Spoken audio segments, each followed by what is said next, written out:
Welcome to Shadow Empire Academy. Today you will learn how to play Shadow Empire. If you are a new player and you have a lot of questions and you feel a bit lost, don't worry. I will explain you everything like to the 8-year-old kid. I will teach you what all these controls are about, how to move forward, and how to fight your enemies. You are in good hands. So let's start a new game. On this screen, you can select a planet. When I first time saw this screen, I was not sure which planet should I choose. Maybe Moon? Maybe Cerberus? It was quite a mystery, but the descriptions were very helpful, so I recommend reading them. Now I know that in Shadow Empire, planets are procedurally generated. So the map, planetology, biosphere, climate, everything is procedurally generated, and the first option will have no limits. Any other option limits the scope of planet generation to specific boundaries, so we know more or less what to expect. Please notice that here are two buttons with core planets and some additional planets added during the game development as additional options. And currently we have here Hydra and Morgana. The Oceania DLC is adding much more planets with oceans, but here we will focus on the core and additional planets only. In top right corner we can see the options to select planet size. Please notice that we have here also some boundaries between small and normal or normal large. So even if you select the first option, you can expect different map sizes during the gameplay, randomized between those two values. So this option determines how large is the map that you will be playing. I recommend keeping the first option checked because this is completely fine to have plenty of hours of gameplay. Second and third option may result in too long games if you are a beginner. To make this decision easier for you, I will show you example maps for each of those planets. Here you can see unclassified option in action. You see here only a tiny part of the planet. You can see a mix of many different type of terrains, including sand dunes, some green areas, lakes, rivers, mountains. So you can expect a variety of everything. Next is Ceph planet class. If you like dune books, choose this option. You can expect here a lot of sand. It's a desert planet with high temperature, some canyons, because there are no rivers and no water. Boreas class give us some snow, low temperatures, sometimes some vegetation. Limos is mainly arid planet, similar to Ceph, but with quite a lot of lakes and rivers. On Cerberus you can expect volcanoes, lava rivers and lava lakes, similar to Ceph, but geologically active planet. Also the atmosphere might be toxic. Siwa is similar to Earth. You can expect forests, vegetation, life forms, drinkable water. It's recommended for new players, but in my opinion you can select any of those planets for your first gameplay. Medusa, here you can expect water, rainfalls and vegetation. Also interesting life forms. Planetoid is quite flat. This option heavily depends on your personal interests. Moon is similar to planetoid. There are much more craters and the map is very tiny. So if you will select Moon, it can be very short game. Only for this option, I recommend increasing the size of the map because this screen contains nearly half of the map. Hydra, you can expect water and swamps, similar to Siwa, but much more difficult terrain. And Morgana, you can expect mountains, a lot of arid terrain, but also some oases nearby the water. Please notice that we have procedurally generated maps. So, for example, for Hydra, we can expect also something like that. And the last option here is same like unclassified, but it's very big. Okay, so you know more or less how each of those planets will affect the possible map that you will be playing with and select what is best for you using the small map size. For this tutorial, I will select Siwa. On this screen, you can modify the history of your planet, but as we can read in the description, flag nothing for letting the algorithm run as they are intended. So better to not touch any of those options if this is your first gameplay, except this one, which will make your life easier because major regimes will be spread out and not too close to your starting position.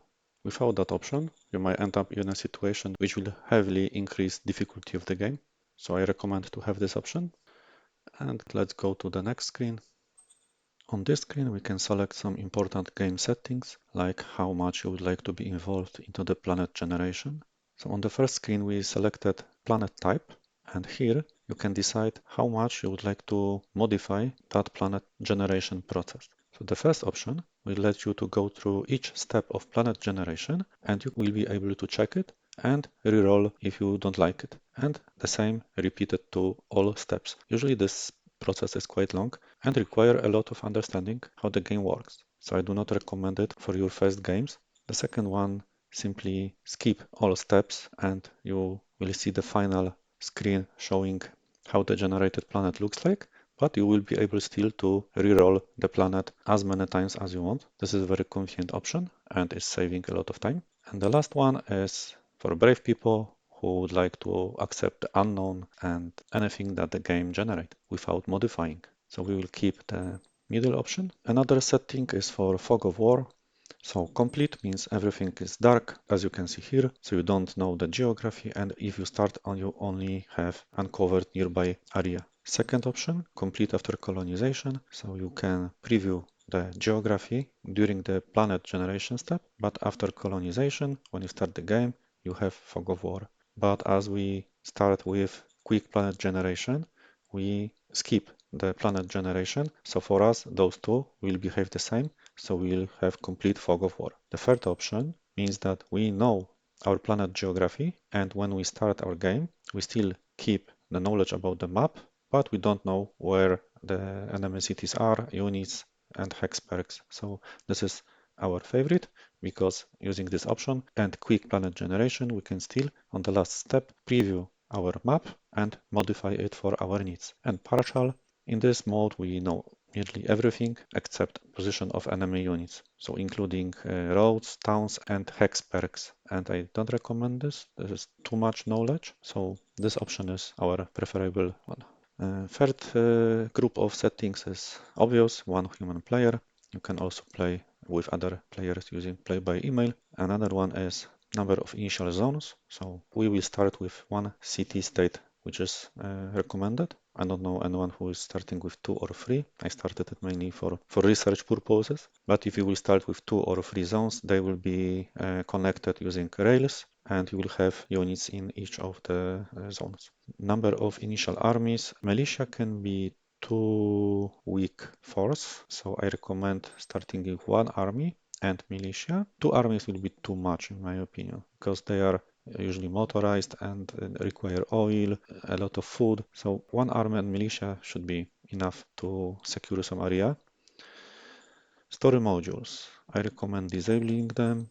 They are increasing the complexity and amount of things you need to do in the game. And this is our first game or second, so we should focus on the core mechanics.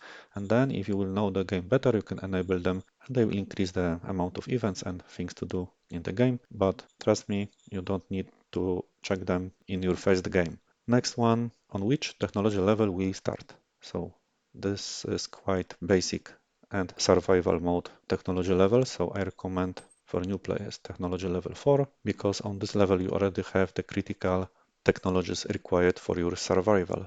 Development speed, it means what's the cost of new technologies, and let's keep it as normal. Slow will really increase the cost and the progress of new technologies will be much slower. Fast, in my opinion, is things will happen too fast, so normal is, I think, good to see some progress and enjoy it. Organizational level, how many starting organizations you would like to have. We have 8 councils, so you can start with all of them, with basic 4 councils, or only Supreme Command Council.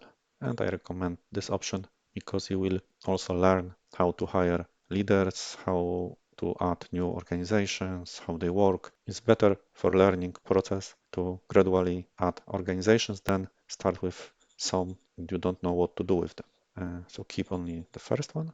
Difficulty, beginner, probably you will lose on the beginner, your first game. If you will survive, you are good candidate to play on hard difficulty later. But for beginner, it will be also tough. The biggest advantage of beginner is that you have metal and water nearby, and you can read in the manual what is the difference between beginner and hard. But let's start on beginner, and if you will win, then you should congratulate yourself and then start another game on a regular. But on this level, you can avoid a lot of frustrations that you could expect on regular without knowing how the game works. So let's continue. And below, if we scroll, there are some game variants. Those are regarding how logistics works in Shadow Empire. And the last one is about some special events that appear, and if we disable them, it's a bit easier to play. But what's the fun? I don't recommend to disable them. Mid-core logistic is a modified logistic that is more smart, but have pros and cons, and I don't recommend it for your first game. It's good to learn how the normal core game logistic works and then decide if you need maybe easier logistic, so you simply have much more logistical points, and that option would be good if you are struggling with logistics. But if you will watch my video about logistics, then it will be easy for you. And mid-core logistic, if you will know how the game works, then you can decide. On this stage, I don't think we have knowledge to be able to decide. So let's continue. Now the game randomizes our planet, biosphere, geology. So we have generated our first planet. Please notice tabs on the top. And here are the previous steps that we could skip thanks to the quick planet generation. But you can read them. Especially I recommend to read the colonization. So what was before the war and what events happened to your planet before the war is good for roleplay. And then read what happened during the apocalypse. You can see how much population decreased and what kind of population left. So before we had usually people working in services and some farmers, and after apocalypse mainly we have scavengers and some riders and also a lot of farmers. So read this description. It's quite nice for roleplay.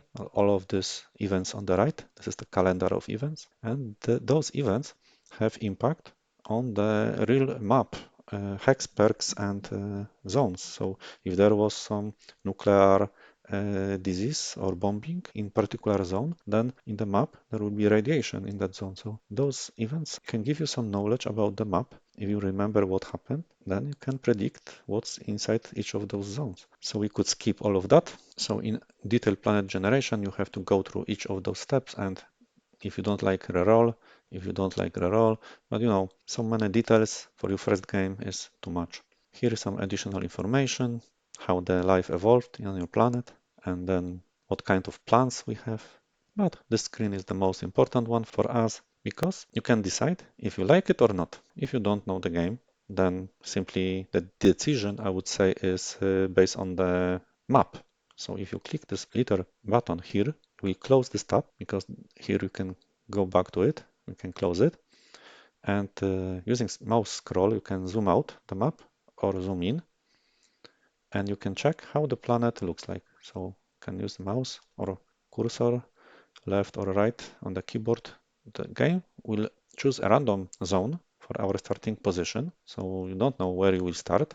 But here we can say if you would like to play on this map. The important element for that decision is if there are maybe too many mountains or too many obstacles, but because in Shadow Empire it's very hard to go through the mountains. So this is the main factor. There are low mountains and high mountains. If you have many mountains, it might be difficult, but no mountains at all is also problematic. So because what's the fun of playing without mountains? You can check it here. So we have 6% of mountains and 3% of oceans. I like this map.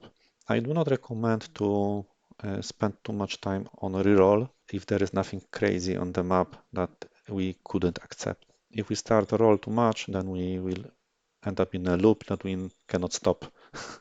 So, or you can go back to the first screen and select new planet type, and maybe you don't like this kind of map. Maybe you would like to play on a Ceph or on Cerberus. So please read the description, check the map, and don't be afraid of negative conditions on your planet, like toxic atmosphere or very low temperature, you can survive everything.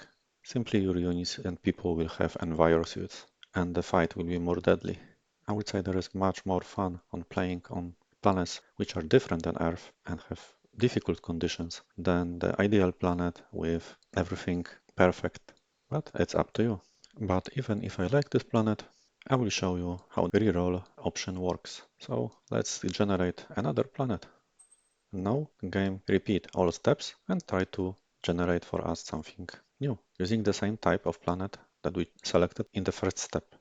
And you can see that also the name change, distance from the sun, we have much more mountains and no water. So interesting. Also the atmosphere now is imperfect, so a bit dangerous. Let's check our planet. So you can see here a big mountains, volcanoes. Vegetation is much different. There is snow on north, a bit of water and snow on South Pole. And a mini button will show you a mini map where you can see zones that were generated. So on this planet we have very few zones. Most of the terrain is unaligned. You can close this map or show using those buttons, but let's try another reroll. Okay, let's check what we have here. Quite hot.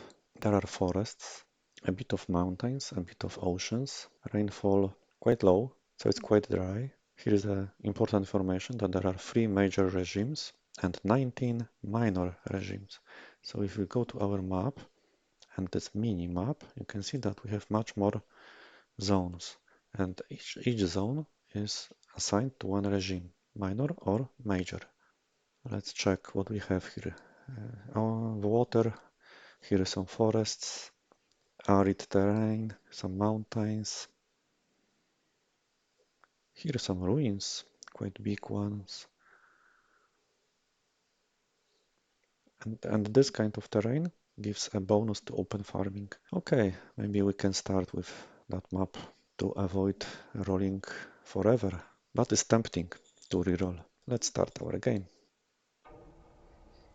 Okay, so on the screen you can change the name of your regime, like I would change it to Space Wolves. That's why we will select an icon on our banner, which is representing wolf. But the banner is not good. We have 4 options for the banner.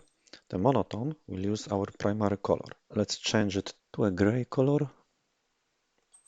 So we'll have this kind of banner. The title doesn't fit to Space Wolf, so we can change to Alpha. And the last option is unit color. And this is quite important option because you will not be able to change unit color during the gameplay. This is the only place where you can do this. And it's hard to determine how those colors will affect your unit counters and color of your assets. So to help you with that decision, I prepared some example game starts when I selected some of the colors that are quite bright and some of colors that are quite dark to better visualize how the colors are looking during the game. Okay, so here we can see how pink color can affect our counters. Here one of dark colors, still acceptable, but for me a bit too dark. Dark purple also could be fine on snow, but for me a bit too dark. This is dark brown. This is black. I do not recommend black. It's hard to see images of our units, but if you will use NATO counters, maybe black could be fine. Light green, for me a bit too light.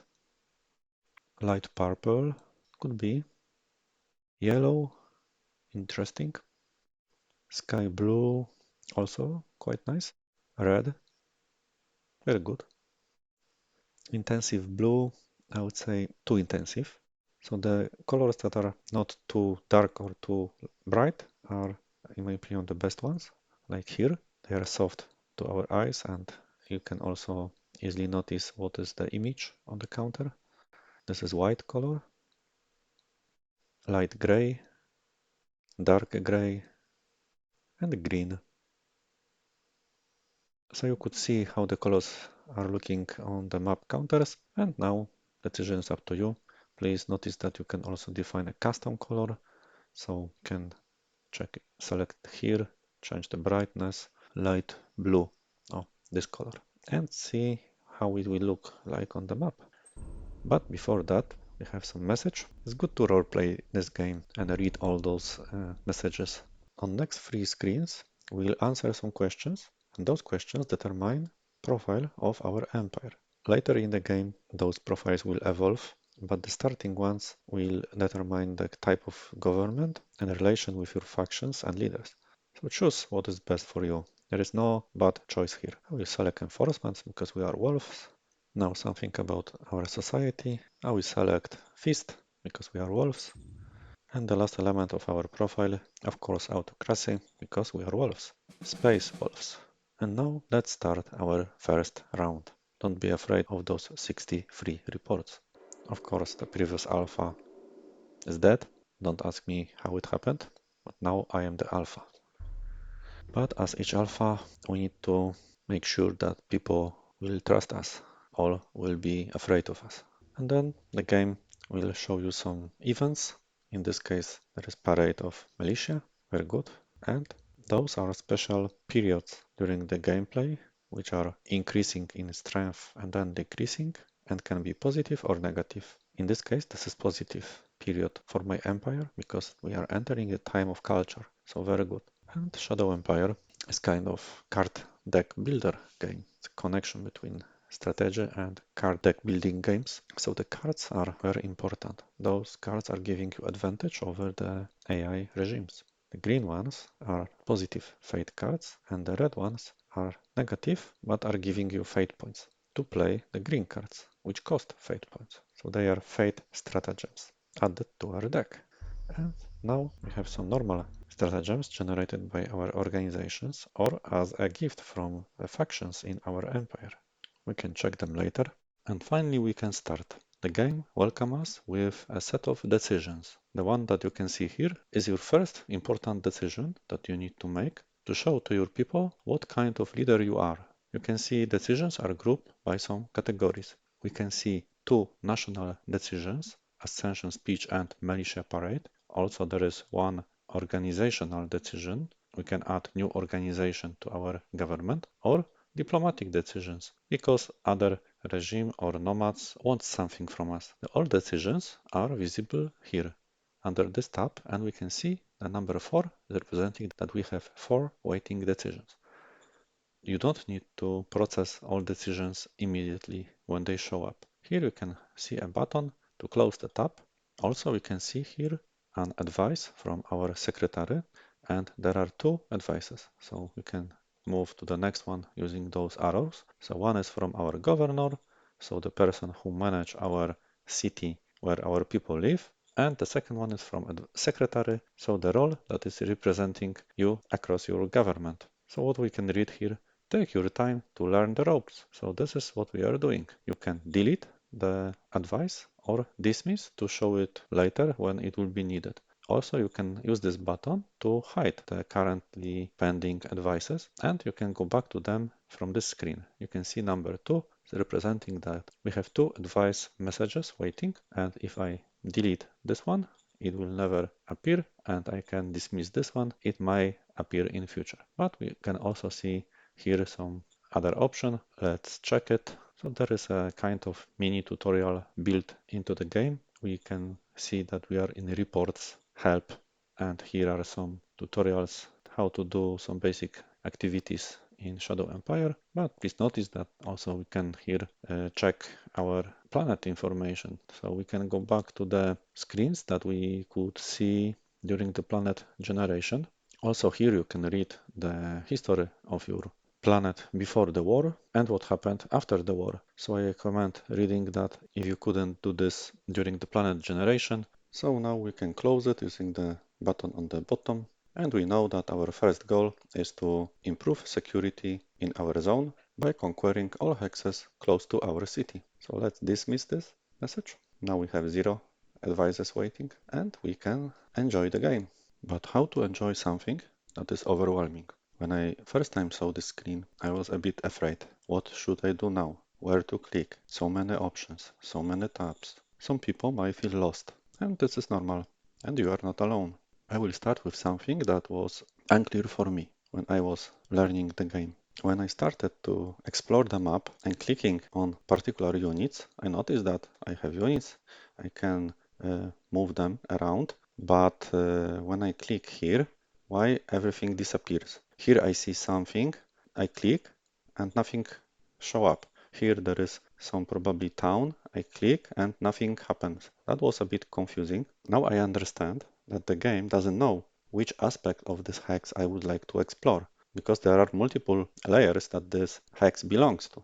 And that's why we have the section on the bottom of the screen to tell the game which aspect of the hex we are interested in. In this case, we are telling the game that show us everything about units. So if I click on this hex, you can see that this tab is active one, and the game is showing us information about units in that particular hex. So here you can see list of all available units counters in that hex, and here information about one unit that has this light border, because only one unit at the time can be selected. So if I scroll through this stack by clicking, you can see that I can preview different units. But if I click here, I see nothing because there are no units in that hex. So let's check what dimensions we have here. We have a button related to zones. So zone info, zone assets, and zone items. And then, of course, units and information about the regime, because the hex belongs also to our zone. So the city and nearby hexes within the borders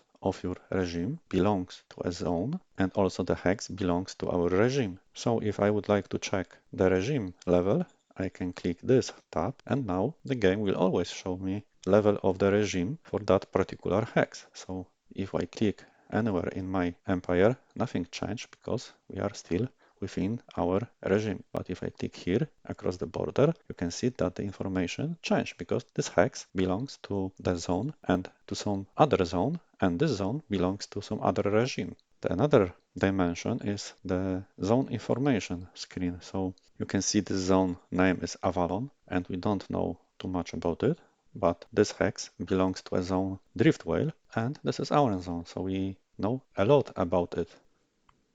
Zone usually have some borders. So this thin dotted line separates zone, and each zone have only one city. So you can treat zones as a terrain owned by the nearby city. In this case, Avalon city create a zone Avalon, and here the Mars city create the zone Mars. But those are not our zones, because if we switch to the tab regime, you can see that this is minor regime known as Mars Nation, and those guys are Woodkeep regime, also minor. So you can see that the tabs on the bottom are filtering the information on which we would like to currently focus on. So if you are focusing on regimes, you select this one. If you would like to browse details about zones, you select this one, and the game don't change the tab. Even if I select now the unit, game still keeps this tab active. But if you are interested about units in that hex, you need to switch to the units layer. So now I think it's easier to understand how to use the bottom tabs and how the currently selected hex provide a context to the tabs visible here. There are also some buildings in our zone, so we can browse them using this tab. Now we are focusing on any buildings around our zone. And if I click here, you can see that one of them is highlighted with the lighter background. If I click below, the metal mine is highlighted. If I click here, then nothing is highlighted because there are no assets here. This is icon representing resource, and resource is part of our map and the planet. And for this kind of information, the game uses the right part of the screen. In this area, the game shows information about that particular hex and its geological and climate properties. In this case, what resources we can extract from this hex, how easy it is to extract them, and how much we can extract. Also, what's the temperature, what's the average rain on this hex, or radiation, type of terrain, current coordinates, and type of terrain, plains, rocky. Also, when we hover over this image representing terrain, we can see much more information regarding cost of movement and modifiers for attack, defense, and entrenchment. So here you can expect any information that is not related to our empire and our regime, but they are related to the generated map conditions in that hex. It may be easier to understand if we go to the map layers bar, so the middle button here, and here you can also hide units. Now it's easier to see where is our city. The hex perks are represented by some image in the circle. The resources are represented by a symbol of the resource. And if we are extracting them, they have a green background. And if they are available to for extraction, they have no background, but they are here. So we can build some assets and then extract them. Of course, there need to be a road to our city to deliver the resources and workers and all required items. So speaking about items, we have the last tab, which is part of the zone information. So not this hex, but still we can see this zone prefix in the name of the tab. Now we are focusing on the economical aspect of our zone. So the production, consumption, so how many resources going into the zone and how many resources going out from the zone. But let's go back to the Assets tab for a moment, and I would like to show you something interesting. So when you click here, you can see that we see all assets that have this gray background, so they are public assets owned by your regime, and this one is highlighted. And here on the right side, we have also numbers, buttons with a number, and they are representing a group of assets that because the game couldn't show everything in one row, so that's why we have another row, second row of assets and third row of assets. So that's why you can scroll through the assets using those buttons, kind of paging, and assets are grouped by pages. And please notice that if I click here, you can see that to highlight this asset, the game automatically changed the paging to the second one, because this agricultural facility is in the second row of our assets. And if I click here, please notice that I see only two assets, but it's because we are moved to the third page, so nearly to the end of the list of our assets in our zone, and the first one is highlighted. It's not very visible, but if I will click on a second free folk town here, you can see that now the border is much lighter than for those two. So there is a kind of highlight, but it's not very visible in case of hex perks. And to make our life easier, we don't need to use the paging and the nearly visible highlight system, but we can use this option to filter assets only to the selected hex. So in our case, you can see now in this hex, there is only one hex perk, which is Free Folk Town, and we can see it selected. So now the game in this mode will show us only assets that are in this specific hex. So here is this agricultural dome, here is the ice mine, metal mine, and another Free Folk Town. So use this option if you would like to inspect specific hex. But this option is to let you see all assets within borders of your zone. So let's show our units, and please notice that we are in a move mode. Our map have some modes, and we can see them when we go to the last option, so map orders modes. You can see that the move button is enabled, and we can enable inspect mode. So now we are in the inspect mode. It means that we don't see this arrow that show us where our unit can move, but we can check and inspect specific hex, and we don't need to be afraid that we do by accident some action, like build some road or move unit accidentally. So inspect is quite safe option. Move is working like if there is any unit in the selected hex, then the first one will be highlighted and we can see this arrow and a range in which our unit can move. Please notice that here we see the cost of our movement in action points. So here 80 action points. But how many action points our unit has? Those dots on the top are showing us that this unit didn't move this turn because they are green. They can change to white and will decrease the more we move. So let's switch our view to the units mode because we are currently interested by our units. So here you can see a lot of details about for the selected unit, and those are also buttons. When I saw the screen first time, I thought that those are only icons with some numbers, but in reality you can click any of them to see more details, especially supply is very interesting. Any of those buttons can be clicked, and I recommend to browse them. And if you would like to go to the default view, click on the unit counter. then you will see commander of that unit. So here you can see that we have 100 action points, and by moving here we will spend 70 action points. So we are moving by clicking not left mouse button, because you can see I left it to select something, but we are moving by clicking the right mouse button. And please notice that we are expanding our zone. So the unit is expanding the zone 1 hex away if there is nothing that will block such expansion. This way you can do what our advisor recommended. So let's uncover some hidden area to make sure our people in our city that nothing is hidden here and they can sleep well. Let's move here. I have another move, so here you can see I am expanding our zone. This is not our territory, because this is the Avalon zone owned by the regime Woodkeep. So go back to the tab to see units. This is important that this tab that you select here will never change, and you decide which aspect of the hex you are checking. So let's move maybe some units also in that direction, because our people will be happy to see that we are advancing. This is a special unit where our commander exists. So this is operational headquarters. So a special unit with 500 soldiers, and they are very important because any units in range of that OHQ unit will get all bonuses that this commander can provide. So we can also move this unit here. But usually we don't want to fight with that unit because we might lose our commander. We have much more units to move. If we have a stack of units like here, so you can see that we have here more than one unit, we can click to scroll through the units in the stack, or here we can select a unit, but it's still in a second place of the stack. So to move it to the top of the stack, we need to double click this unit, and then it's visible on the top of the stack. And we can move that units. Please notice that this unit uncovered much larger terrain, and even here we can see there is another hex perk.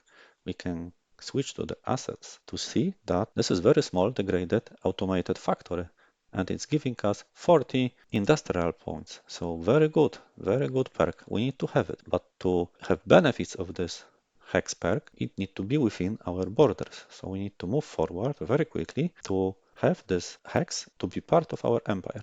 Please notice that artillery is very slow because it's not motorized or mechanized, it's normal foot artillery. So if we switch to the unit view, you can see there are no trucks that could carry this unit. But for example, here we have a motorized militia unit, and you can see that they have trucks. And those trucks allowing this unit to move much faster and much longer distance. You can see how long they can travel up to here in one move. So now you know how to use tabs on the bottom to change the context which you would like to inspect while you click any hex on the map, and how to use hex information screen to check very detailed information, not only about rain and temperature, but also how many subunits exist in that hex and what is our visibility, so our recon level, or what is the penalty of movement in that hex.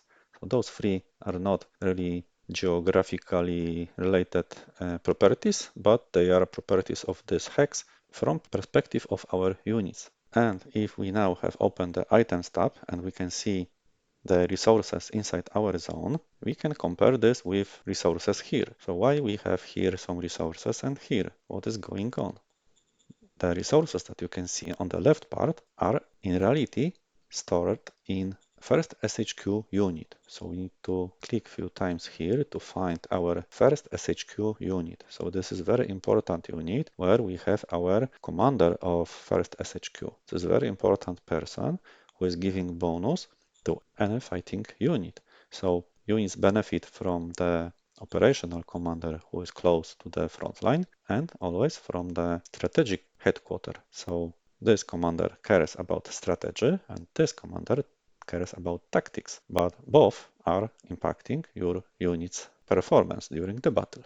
And the role of this commander is also trade. So you can treat the strategic command as a big warehouse, lot of trucks, lot of storage facilities that keep your public resources. And the resources that we can see here inside the items tab belong to the zone. Go back and hide units.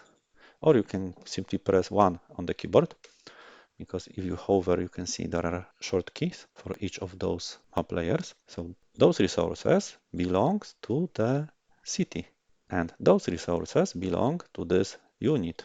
So to our strategic command. I can move the strategic command using the strategic movement to the different city, and all resources will be moved with it. But please notice that normal units here have a weight. So this unit weight is 170. This is how difficult it is to move this unit using trains or roads strategic movement. So 170, this unit also. But strategic command has nearly 5,000 weight. And the weight depends on the amount of resources we have in that unit. So remember that you can have more than one unit that is strategic command. So strategic command 1, 2, 3, and each of them will have their own stock of resources. And same as many SHQs can have their own resources, each zone have their own stock of resources. So if in future we'll have more than one zone, each of the zones will have their own independent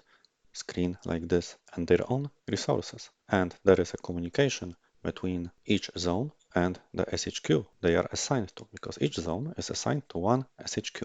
We can assign a zone using this option to one of our SHQs, but currently we have only one and we are already assigned. That's why everything that the zone don't need for the next turn consumption is sent out to the SHQ. That's why we can see here a growing number or decreasing number of resources in our public stock of that SHQ. By public, I mean those and those resources are public, so can be used by you directly. They are consumed by your units, they are consumed by your workers that are living in your zone. But in Shadow Empire, there is also private economy, so your population, they have their own food, their own money, and their own resources. So this is important to understand that also we have public assets, but also we have private assets. So those with the brown background, not those. Those are neutral ones, and those are private. So you don't manage them directly. They are managed by private economy, and you get some small amount of their production, because on the bottom we can see what's the production of each asset, and on the top what is required to enable that production. And only these colorful icons give us something.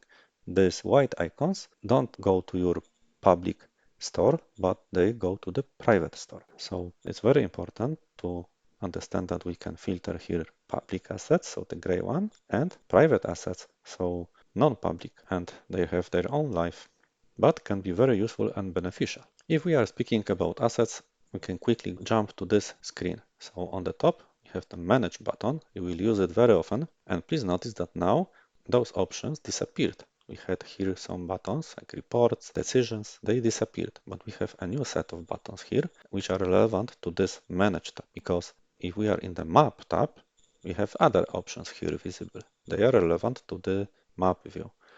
But in Manage, they are hidden, and we have here another options, so we can see some additional Manage screens. And currently we are in the Assets preview, and please notice that the filter persists. So if I disable this filter, now I see all assets in our zone. Currently I have only one zone, but if you will have more, they will appear here, and here you will be able to click through them. I can also filter by assets that produce food, that produce energy, that produce quality of life for our people, or mining assets, industry assets, or assets that support our logistical network. And here we can filter hex perks, and here delegated assets, because we can delegate assets between zones, and they will appear in both zones with different color, pink and purple. But please notice, if I filter only private assets and I go back to map, I see private assets. And if I filter here public assets and I will go to map, I see public assets. So those filters persist. This is the same view, and here we have paging, but here we don't need paging because the last one element, we can see it. Here is the summary consumption and production of each of those resources. And what does it mean, consumption and production? Well, the numbers that we can see on the top is what the asset require to have the production. This is the consumption. So we need to consume 20 energy and we need to have access to some workers. And thanks to that, we can produce metal, which is very important resource. One of the most important ones, because without metal, you will be not able to produce units or assets. Another one is ice mine, and it produces water. To produce water using ice mine, you need to have access to existing source of water. So you can see here we have 61,000 of water, and we can build ice mine to extract this water. But also during the winter, if there will be snow here, we can use ice mine to extract water from the hex where we have snow.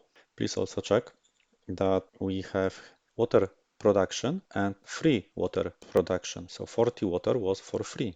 This free water comes from the rainfalls in our zone. So we have currently 3 points of rain here, but here we have 44 and here 62. The closer we are to existing lakes, the more chance that nearby there is a water.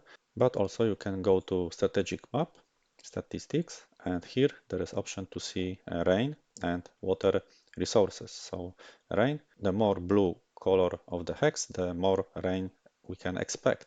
So you can see that on the north there is probably more rainfalls. So we can go here. You can see that here you have 93, 108. So we can expect here much more rainfalls and much more free water.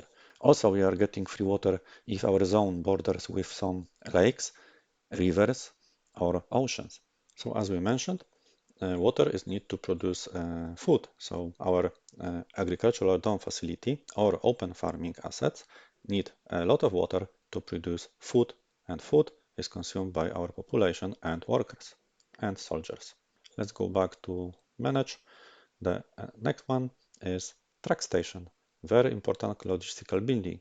It consumes fuel, but in exchange it provides us track points and track action points. So track points is how much resources you can transfer over your roads, and this is how far you can transfer them. So our track station exists in our zone city, and if we switch to the initial logistical points, you can see that here we are generating 800 logistical points, and they are spreading in all directions where we have roads, and they are needed to deliver the resources to the places where we need them. And those gray rectangles symbolize where our assets, so those with this red bar, require logistical points, and this green means where our units require some logistical points to deliver replacements or supply. And the more roads you will have, the more logistical points you will need to fulfill all needs of your army and your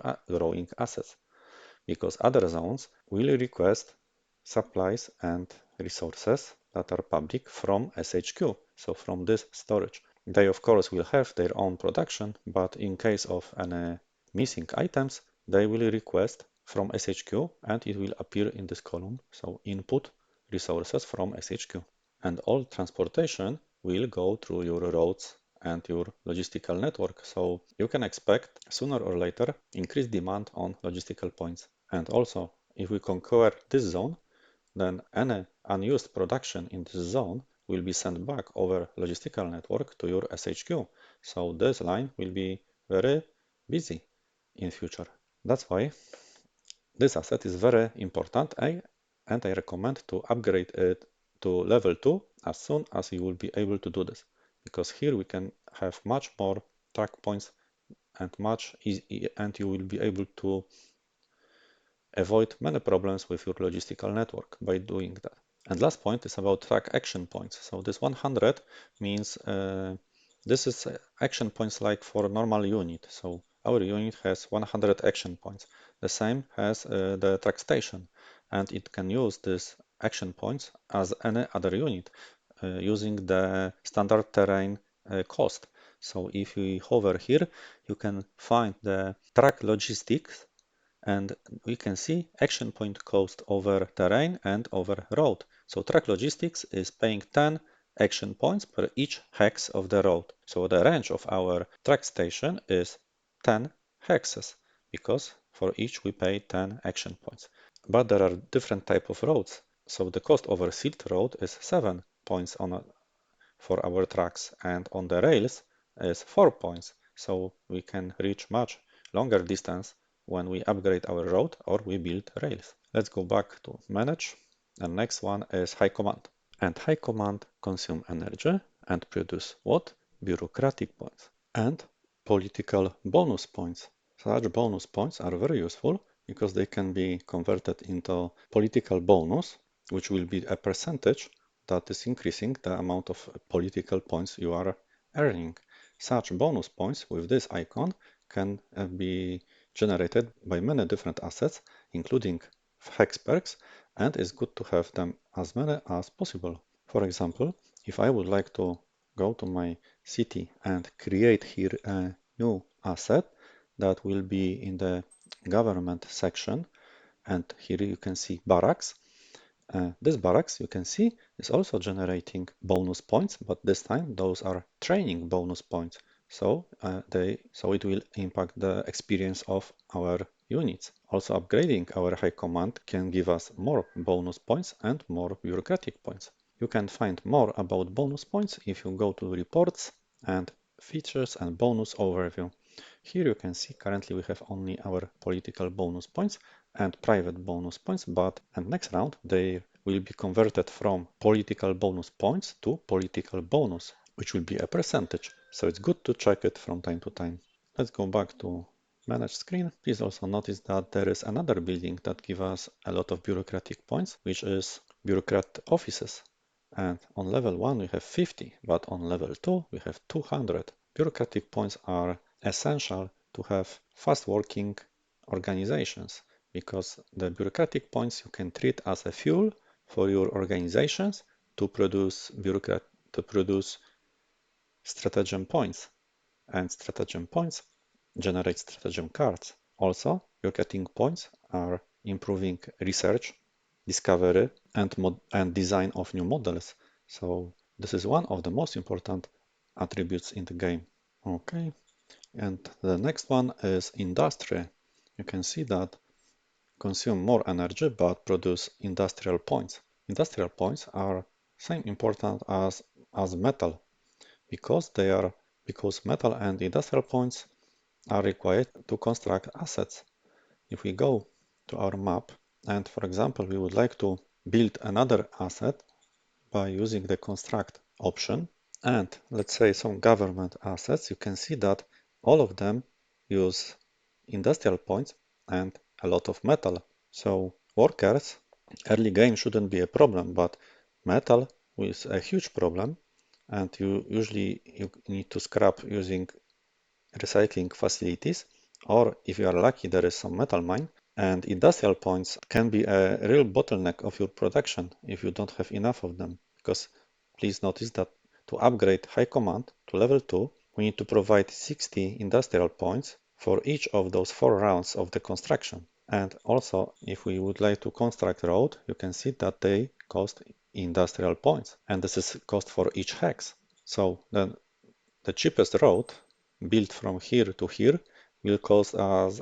120 industrial points, and we have 216, and we grow by 109. So sooner or later we will have a problem. If you will start multiple constructions at the same time, you will drain your industrial points very quickly. So watch out on industrial points. You should treat industrial points as the ability of your industry to build what you want in the minimum required time. So if we check the details, you can see that to upgrade to level 2, we need 4 rounds of production, and in each round we need to deliver 750 metal and 185 industrial points and 1 machine and 2000 worker points. And this is per round. So it's a huge cost early game and even the mid game. But the benefit is also huge because we increase the industrial points production by 4 times. Also, creating new units cost a lot of industrial points, because this is a huge effort for your industry to prepare all equipment, weapons, So those two resources are crucial to the victory. If you have not enough resources, you can always trade and buy some of them, but usually metal is quite expensive. So here is the price for each unit of metal, the amount of metal that is available in the market that we can buy. So I can buy maximum 108 metal, and if I am buying, the price will increase. If I am selling, the price will decrease over time, and machines are very expensive. You can see 92 credits per one machine, and the only 3 are available in the market. So if we now show units and we go to the SHQ and select our commander, you can see in his skill log, he made a roll for trade and use his trade negotiation skills to have better prices. So the more will improve his trade skill, the more he will be able to support your trade on the market. Let's go back to manage screen. So maybe let's talk about recycling. This is a recycling facility. So it can extract metal, fuel, and rare metals from ruins. So if we go to our map and we filter to specific hex, you can see that here there is nothing, here there is only ice mine, and here we have 5 assets, and one of them is recycling facility, and we have ruins in that hex. Also here and here we have ruins, so very good. And each ruins hex have this scavenging points. So this is the amount of points that can be converted by the scavenging facility to the metal, fuel, and rare metals. So this is very important asset that early game can give you some resources that normally you wouldn't be able to access. A recycling facility can help also to extract artifacts that you can find in ruins. Each round, there is some small chance that you can find artifact in one of your ruins. Then the pyramid symbol will appear. It can be white, yellow, or orange. And then in that hex with pyramid, if you build recycling facility, you will have a chance to find artifacts. There is even a special report called archaeology overview, and you can see that those are hexes where we have ruins, but please notice this column. It contains information if there is any artifact found, and then what's the amount of scavenging points required to extract by scavenging facility to get one artifact. If you would like to learn more, watch my video about artifacts. Okay, so we discussed SHQ storage and communication between zones and SHQ. We know how to move units, but still there is a lot to explain. Because to play Shadow Empire effectively, you need to know how to use the tools that the game offers you. So all those tabs, resources, manage screens, and the reports and decisions. Those are tools that you can use to interact with the game world. And one of the tools that you will very often touch are reports. Let's talk about them. The first report in the overview group of reports is Empire Dashboard. This is a very high level overview that gives you the overall understanding if everything is good or bad. And we have much more categories of reports. So the tabs on the top are categories that group some reports. So letterbox, so you can see here what happened at the start of the round. Here there are reports for your organizations, but currently we have only one organization, so we have only one report from our Supreme Command Council. So this guy is currently trying to do the work for all missing councils, because normally we should have 8 additional councils, but we have only Supreme Command. And please notice that this council is spending some BPs, so bureaucratic points, on 2 tasks. This guy is trying to generate political power, and thanks to that we are receiving new political points, and political points are required to play the stratagem cards that we'll be talking later. But here we have general stratagems task, so we are spending 50% of our bureaucratic points to generate stratagem cards that later we can play thanks to the political power. Other reports are about our zones, currently only one, because we have one zone. About our headquarters, we have first strategic command, and we have also first machine gun infantry brigade. So we have 2 headquarters, and by headquarters we mean this unit and this unit. go back to report, but later you will have much more commanders, much more headquarters. Here are all reports regarding regimes, so overview about our empire, about our trade, economy, military, and technology. So here the list of technologies that we currently have.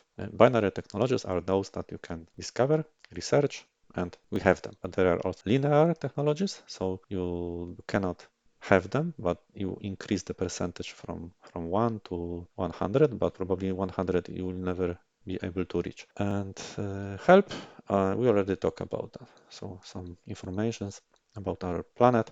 Also here there is encyclopedia, so you can browse different stratagem cards, and here you can see councils can generate different cards, but we don't have those councils yet. So here you can check in encyclopedia if we would have economic council, so what they could do. Those are cards that they could generate, and our economic council will be able to play those cards to give us some benefits. And this is the cost in political power, so this to play such card. But the most important is the category called overviews. So here we have many reports, but those are the most important ones. I would say from the top to bottom, this is the importance. So you don't need to care too much about air bridge overview at this level, or construction overview, or archaeology overview. But it's good to know that we have 9 hexes where we have scavenging points. So we have 9 hexes where we have ruins, and on one of those hexes we have our scavenging facility, which has level 1, because we can improve, upgrade the levels. Okay, but go back to the most important report, so Empire Dashboard.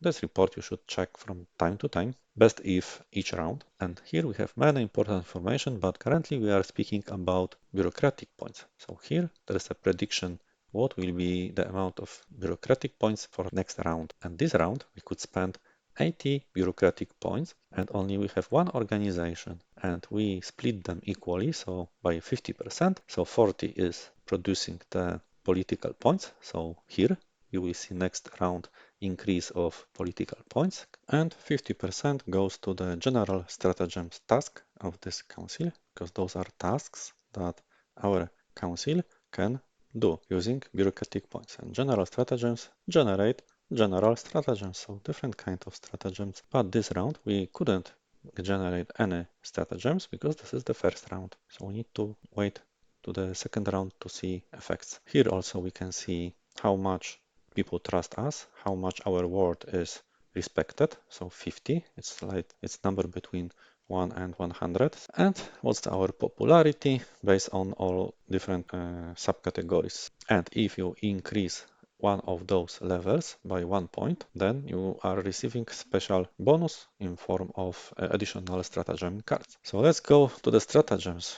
So stratagems are special cards that you can play, like in card games. They cost political power, that you can see here, political points or political power, and we have different categories of cards. So those cards we can play for major regimes. There are diplomatic cards. Those also diplomatic, but we can play them only on minor regimes. So the less advanced regimes that you can meet. Covert ops are played usually by Security Council, but we have only our Supreme Command Council, who also can generate such cards.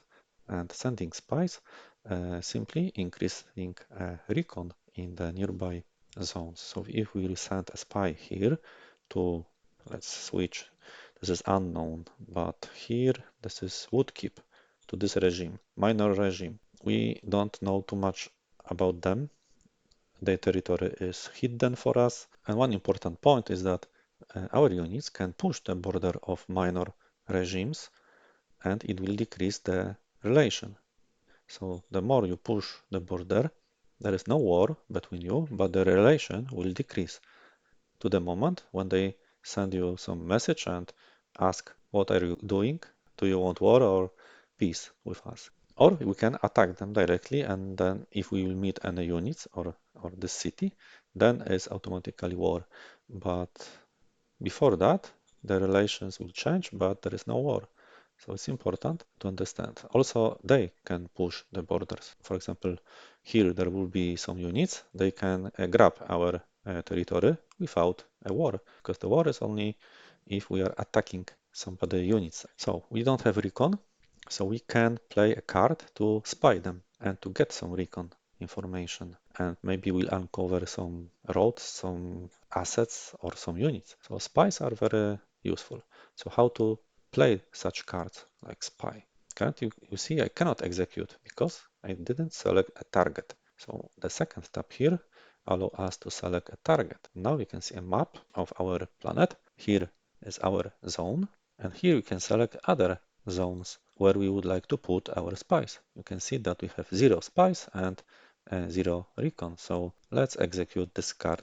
Please notice that this card is executed by our Supreme Command Council, not by Security Command Council. So this guy will have don't have probably required skills to execute this card effectively, but you can see that difficulty is 42, and we need to add our skill, so covered up skill, to the result of a dice roll that has range from 1 to 100, but we can see that he's adding 84 points, so surprisingly he's very good. Only by his bonus we have 100% success because we cannot throw less than 42 if we add this skill value to this random number. So let's do this. You can see that when we are playing stratagem cards, there can be success, critical success, failure, and critical failure. Critical success is if we had more than 50 points than the difficulty. So difficulty was 42, and if we added 84 plus the random number, the result was 171, which is success. But to have critical success, we had to roll 42 plus 50, so 92. That's why we have critical success. The effect of critical success is usually the double effect of the card. So instead of putting one spy, we will put two spies. Let's check. You can close this tab, go here to the wood keep, and here we don't see the information, but here we see that we have two spies inserted by our government, and each round they will produce some recon. So each round we'll know more and more about this regime, but they can of course die if they have good security, because they will of course try to protect themselves. So usually you can see this number decreasing. So from time to time it's good to add new spies. Okay, so we sent a spy to a nearby regime and push the border. So they will be not very happy. 35 relation from 100 possible. So relations are unclear. Let's go back to the stratagems. So those are covered ops stratagems. We have also the nation stratagems. So we can play on our regime. So we can recruit some leaders and we can increase taxes, decrease taxes. So please notice that everything that we can do is controlled by stratagems, and it's important to have the correct stratagems to be able to do some actions. For example, if I would increase tax and I would have no decrease, and then I will be not able to decrease the tax until I generate this card. So not like in other games when you operate using scroll bar and anytime you can do this, but in Shadow Empire you need to also have proper organizations that are working on some tasks, and those tasks are generating some stratagems. And here we can also recruit some more experienced leader, but he's very expensive, so we will not do this. Please notice we have more cards, and here are our fate cards. So we have 3 fate points, so we can play this card. So let's do this. For 1 fate point, we can receive 1000 credits. So currently we have 478. If we and 3 fate points, if we play this card, yes, you can see that the number of fate points decreased and number of credits increased. We have many credits available. Credits are needed to pay salaries to our soldiers, to our workers, to our leaders, and to buy on the market if you need some resources. But let's check here. Here are tariff stratagems, but we don't have any. Headquarter stratagems, so those that can be played by our commanders, and zone stratagems, so we can play them on the zone. So the target is important here. So what we have here, playing that card will create a free hex perk in our zone. So let's do this. Very good. And this hex perk will be a security outpost. So it will increase probably security in our zone. Before playing, let's check and discuss about security. So if we switch the tab to our zone details, and here you have also many buttons. I know in Shadow Empire is overwhelming because even in this tab you can see 9 buttons, and also the icons below are also buttons. So militia is also a button that open another screen. So it's for new players it's overwhelming. But here is our danger. This is the 4 points of danger that our governor was afraid of. She told us in the initial advice that we have some danger. 4 points of danger. We will see if this will decrease next round. Because danger is not good because people might be unhappy because of the danger. You can see that the happiness of our workers and our population is decreasing because of the high danger. But talking about civilization score and quality of life, currently you can see here we have the 4 important statistics. So how good is healthcare, how good is security, education and entertainment. If you keep those points high, then you get the health, security, education, entertainment score, and the score is contributing to the quality of life in our zone. This score is simply the number of points divided by the level of your city and modified by some governor skills. So that's why, for example, we have here 4, even if we have 0, because our governor contributed. We can check if this is true.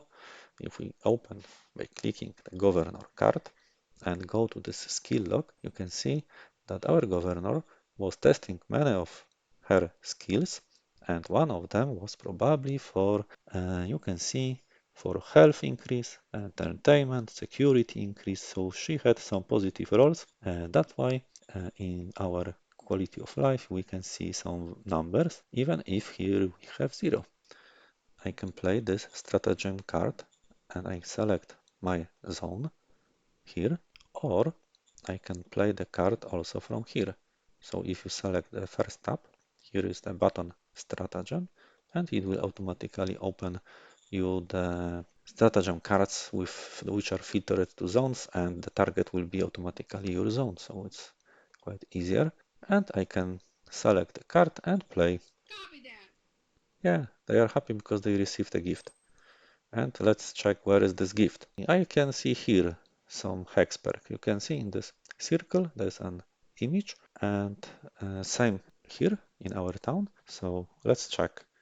If I click this hex, of course, as you remember, you need to select which dimension of this hex you would like to explore. So assets, and we have filtered to public, so we need to deselect this.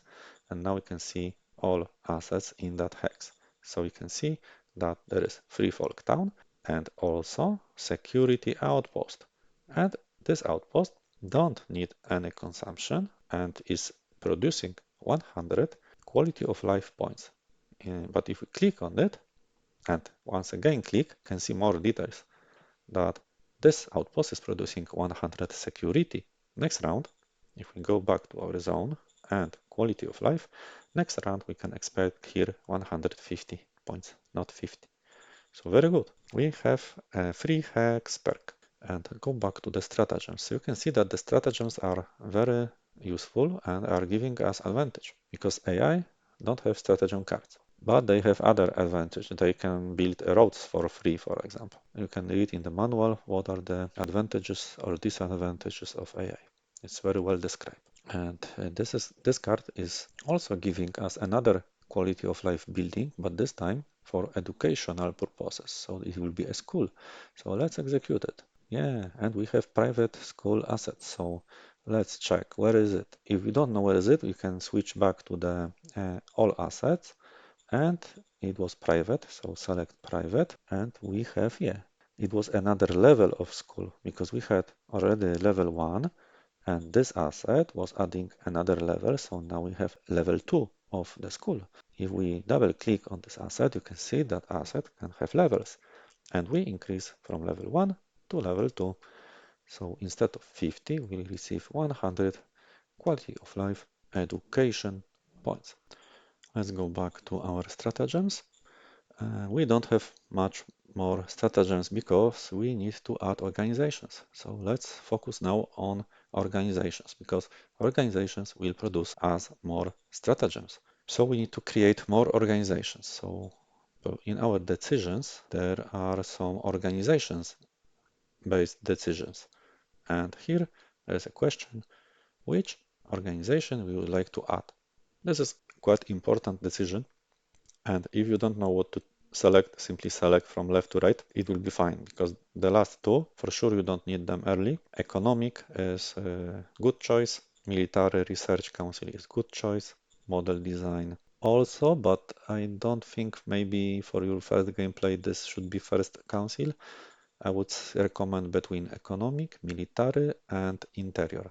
Also, good choice is foreign, so our diplomacy.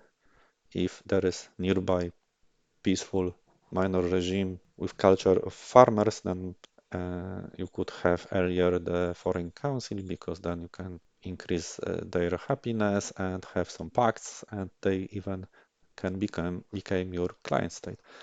But for sure, I wouldn't start with foreign council. Probably our only choice is between economic and military at this stage. Some people like to also have early interior council because this role can produce HR stratagems, which are those in the nation. So to recruit people, here you can see number of cards of that type. And if I play two cards, I will have none because I can only recruit two leaders for 8 political points. And then to recruit more, I will need more cards like that. That's why Interior Council is important if you would like to have more and more leaders to put them in a role of councils in your organization. So we can say that economic, military, interior, model design, and foreign are the ones that we should have earlier than the rest. I would start with economic council. Roger that. So next round we'll have this council available and we will be able to nominate someone from our leaders to this new position because we have leaders.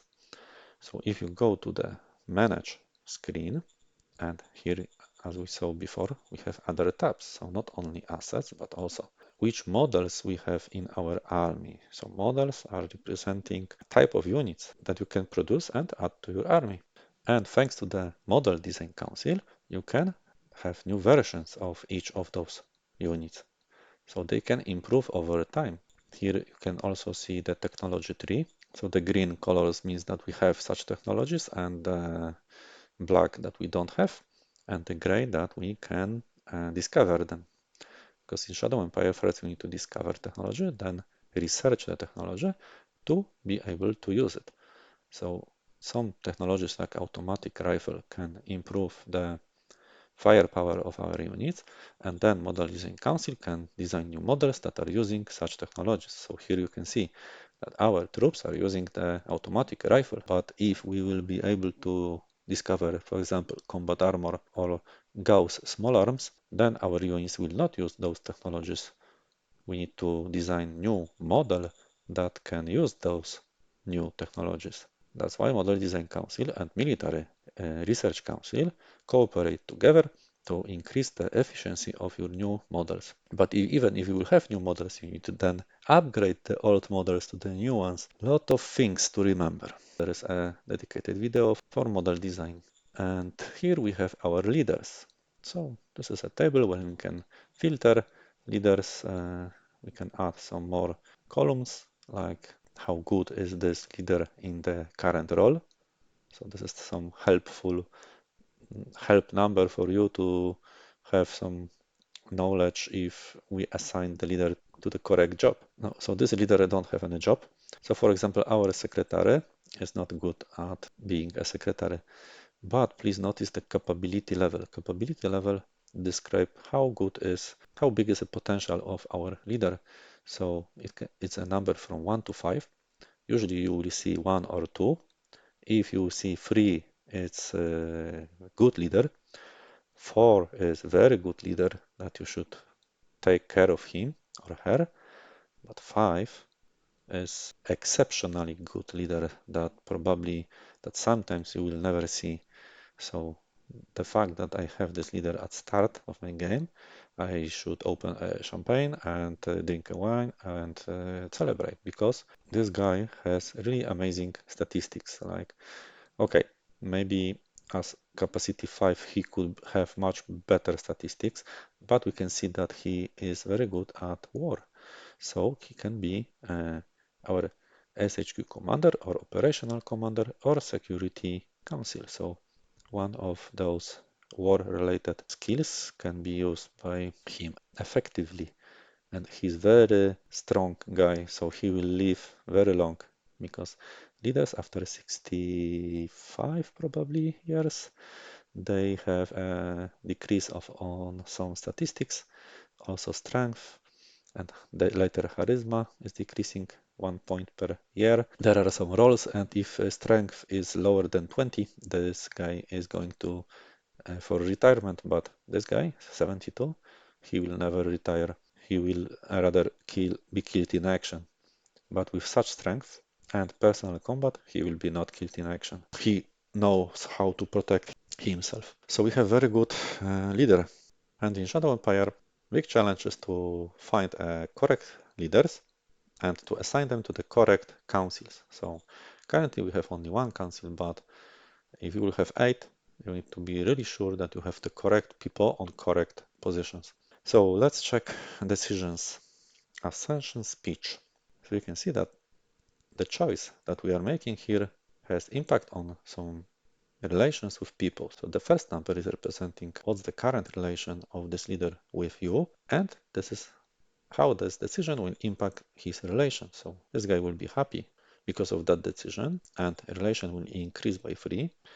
This guy will increase relation from 69 by 4 points, so to 73, but those two will be unhappy. So usually the change in happiness depends on the decision, because the decision is changing the profile. So can quickly speak about profiles. So they don't like that the fist profile will increase by 11 points. Why? If we click on them, you can see that in the profile section, you can see what they like and what they don't like. And they don't like fist. That's why this guy is unhappy. And this guy, he have 2 minuses. So he really dislikes this profile. That's why he is really upset with that decision, much more than this guy. And why he is so happy? Because of mind, because he likes mind. If he would like mind very much, he would have much bigger increase. So leader relations, depending on the changes in the profiles, and which profiles should you increase depends on your goal for the profile evolution. So here, if we go to regime profile bar, you can see what are the current leading profiles in your empire. So we are autocratic. Our society direction is enforcement. So we like discipline and rigid rules inside our nation. And feast. The first line usually very well describe what it is about.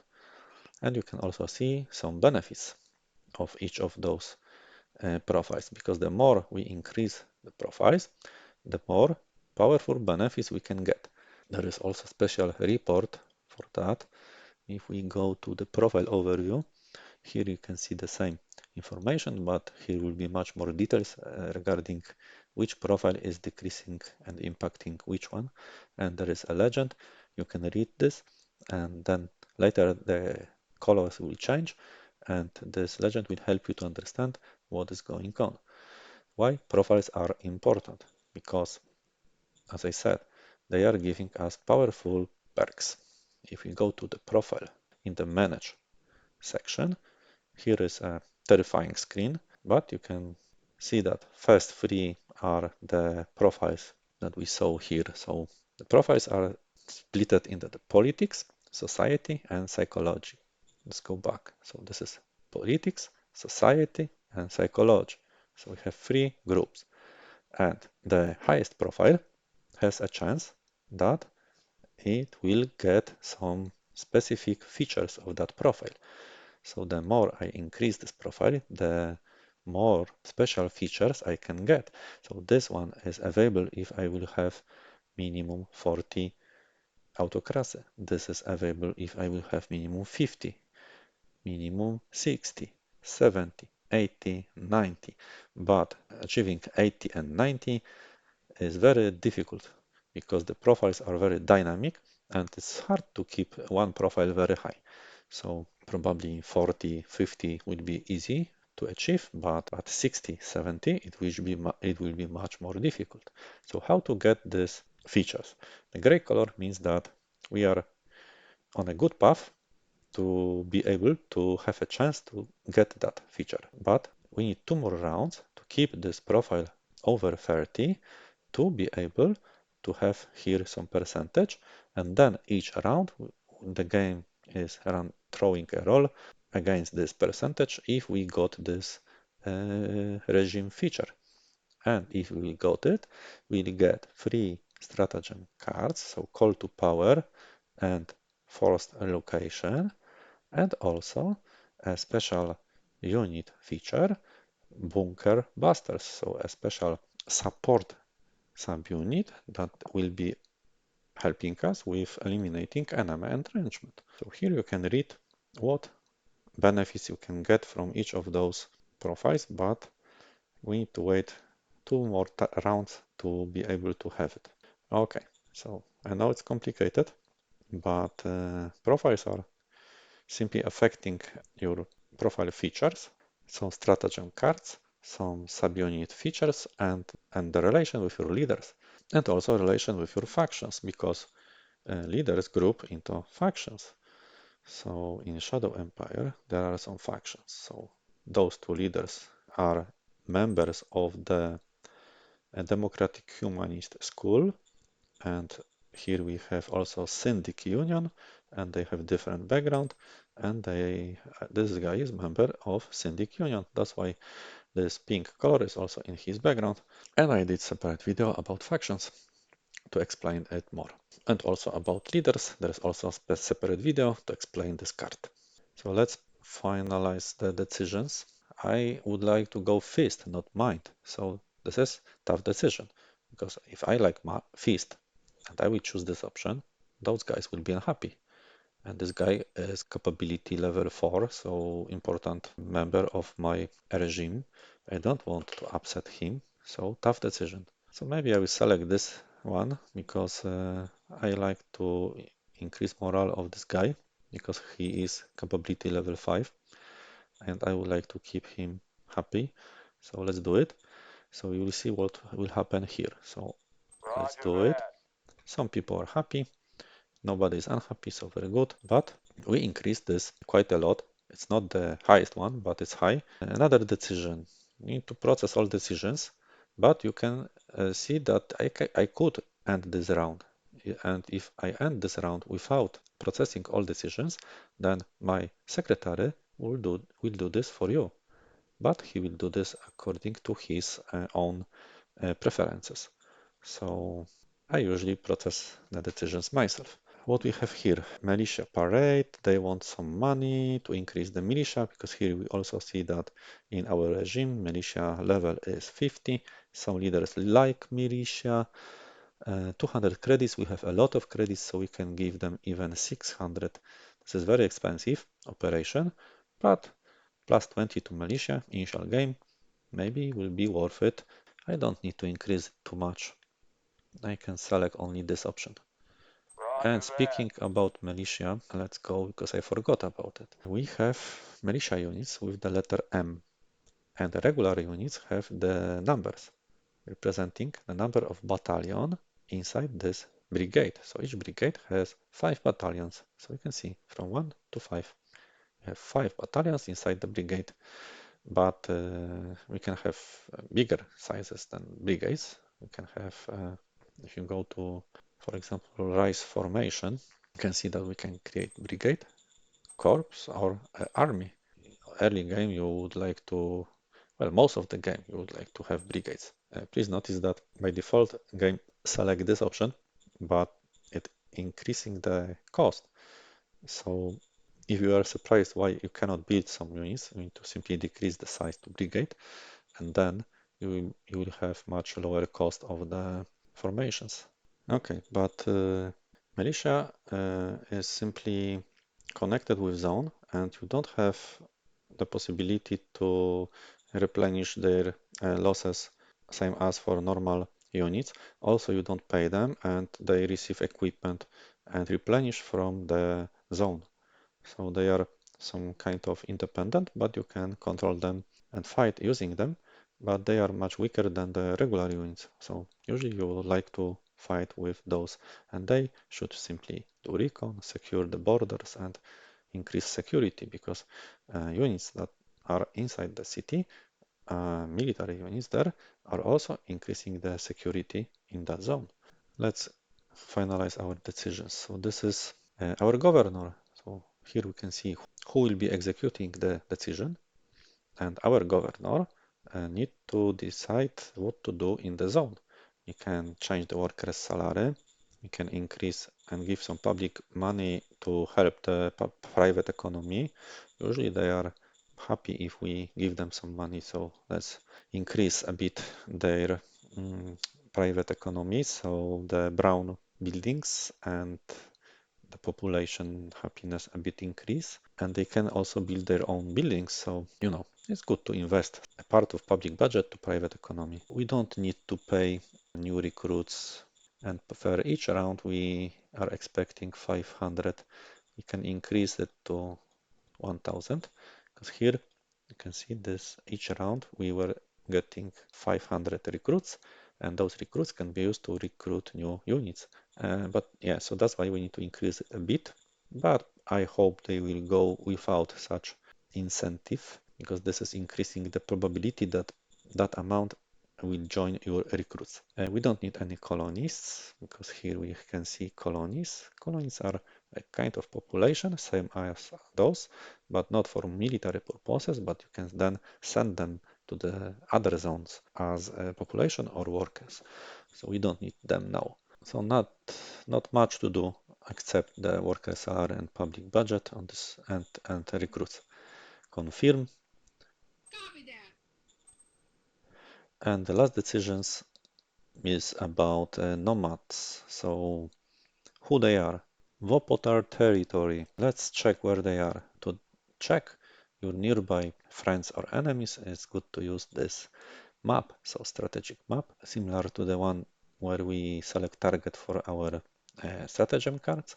And here we can see that we have Mars nation nearby, Vopotar territory, so those who are sending the request, we are bordering with them, they would like to make a deal. Also another two. Usually territory is less advanced and they don't have city, but there is a zone and they have units, and those are normal minor regimes with a city inside their zone. So territory is more barbaric, I would say. They are nomads. They are living inside the zone, but they don't have a specific town or city. So what will be our answer to them? They want to sell us ammo for 4 credits. We need to select our zone, and then we have this screen available. We have ammunition 3000. So this is not a big number. If there will be a war, we will for sure drain this number fast. But the question is, do we need to pay 217 credits? Because using the workshop, you can also produce the ammo yourself. So, for example, I can produce 460 ammunition using 46 metal. But metal is precious. This is the decisions up to you if you like to spend your metal or maybe spend your credits. Currently, I have a lot of credits, so I can accept this, and it will also increase probably relation with them. But please notice that it will also increase the commerce profile. So this is important factor if we are willing to go into that direction, because I would like to increase the enforcement. So better this. This is our profile. So no, we will answer no. But you can see that enforcement, this guy don't like it. because he don't like enforcement. This is not good because this is capability level 5. Maybe we should switch to mind. So that's why we will accept this decision, because we need to make him happy. So we need to resign from our ambitions to have enforcement, and we'll go to mind and maybe commerce. We'll see. Commercial wolves. So we'll be wolf traders. In relation increase, so they are more happy. 41 relation currently, and a bit more recon. And all decisions process, so we can play that around. Now we can see the history preview, so what is happening, and each AI will appear. You can observe here movements. This is very important to notice some strange movements. And here we see another message that extra private investments are increasing. Oh, we have found something. 900 credits have been recovered. Very good. Treasure found. And also we got some fate pack of stratagems because we have reached the administration level 4. As I said before, if you increase the administration, military or cultural levels, you will get some stratagem packs. In this case, this is the reward, and we can see that here are very interesting cards. For example, this will give us a robot unit. Let's check. And those are normal cards that are generated by our councils, in this case 2 councils, but economic councils probably didn't do much this round. And let's go back to the councils, and you can see that economic council is working on his tasks. 1, 2, 3, 4 tasks. So tasks are the activities where this guy can spend the percentage of bureaucratic points to produce some stratagem cards. But currently he is not very happy.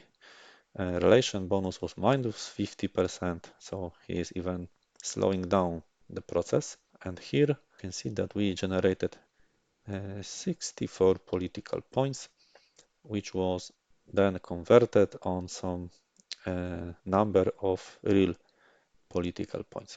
And using general stratagem, we generated some 12 spy cards, major diplomatic cards, because each type of card has their own points, and we generate the points and increase a chance that we will be able to generate some stratagems.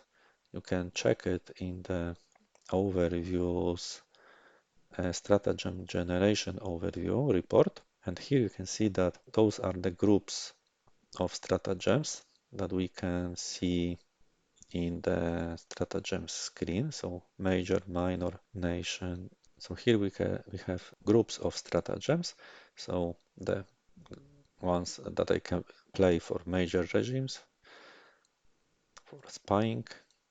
And you can see that I had a possibility to get those 2 cards, so Shadow Spy and Sand Spy, and we generated Sand Spy card at a cost of 10 bureaucratic points. Also, we had 10% to generate Shadow Spy, and we made the roll, so we also get Shadow Spy. So you can check it also here in the vidcom. You can go back to the messages that we had on the start of the screen of the round, and you can see that we got Sand Spy and Shadow Spy because our organizations managed to generate it. In this case, it was generated because if we go to this task to generate general stratagems, you can see that this council is spending bureaucratic points to generate different kind of cards. So spy, major diplomacy, minor diplomacy, HR, so human resources cards, and posture cards. So this guy is generating many different type of stratagem cards, and in the report about stratagem generation, we see those groups available, like these posture cards. We had 24% chance to generate the Blitzkrieg posture card, which we can assign to our brigade if we have some tanks. But we missed the roll, so we couldn't. This round we had a chance, but we were not lucky. so we don't have this card. But usually posture cards are generated by Staff Council, and minor diplomacy and major diplomacy by Foreign Council. Spying cards are generated by Security Council, human resources by Interior Council, economic policies by Economic Council. So let's go to our Economic Council. You can see that we have here secretary, so there is no dedicated owner of this council. That's why we have minus 50%, because we don't have dedicated director. In the organizational decisions, we can see that we need a new director for Economic Council that we created last round. And there is only one candidate, because in the leaders, if we go here, you can see that if we filter only those without a job. So in reserve pool, we can see that there is only one person. So that's why the game proposed as only one candidate. But if we play more stratagems like recruit junior, let's do this and play it once again, paying 8 political power, so 24 will decrease. Can notice that now we have 16. And if we go back to the leaders that don't have job, you can see we have 2 more leaders. You can add some information like the most important is capability, and we have capability level 3. Very good. You can also check the statistics. Those big numbers are the most important ones because this is the potential of this leader in that area. So he can be very good as a scientist or somebody or model design council because he has also improvisation. Maybe as economic council he will be also good. Let's check. Let's go to the decisions. You can see now we have much more candidates, but please notice that the initial candidate was hidden because the game have some random aspect and also include some sustainability, but also some politics and also your government type influence that. So what government type do we have? If we go to features and bonus overview, here you can see that we have Politburo. So in this kind of government, competences are important. That we have also democracy and senate. So they have 3 possible type of governments, and the initial government depends on the 3 screens with options where you were answering questions during the last phase of game generation, and those initial profiles are affecting this initial government type. Who will be good? We don't have other choice because the technical rating of him is 34 and sustainability is 12. She would be better, probably. Maybe she would be better, but somehow the game proposes us different people. But you can dismiss this guy for 2 political points, and he will not appear as candidate, but he will still be available here. But now we have our person that is more suitable for this job. So she or he could be good at this position. I nominate her because she is also member of Democratic Humanist School and I would like to make them also happy. So let's do this. Roger. You can see that by such nomination, she improved a relation with you. Now she is the director of Economic Council and she can decide what's the distribution of bureaucratic points that I assign to this organization, and she can split the bureaucratic points across the tasks.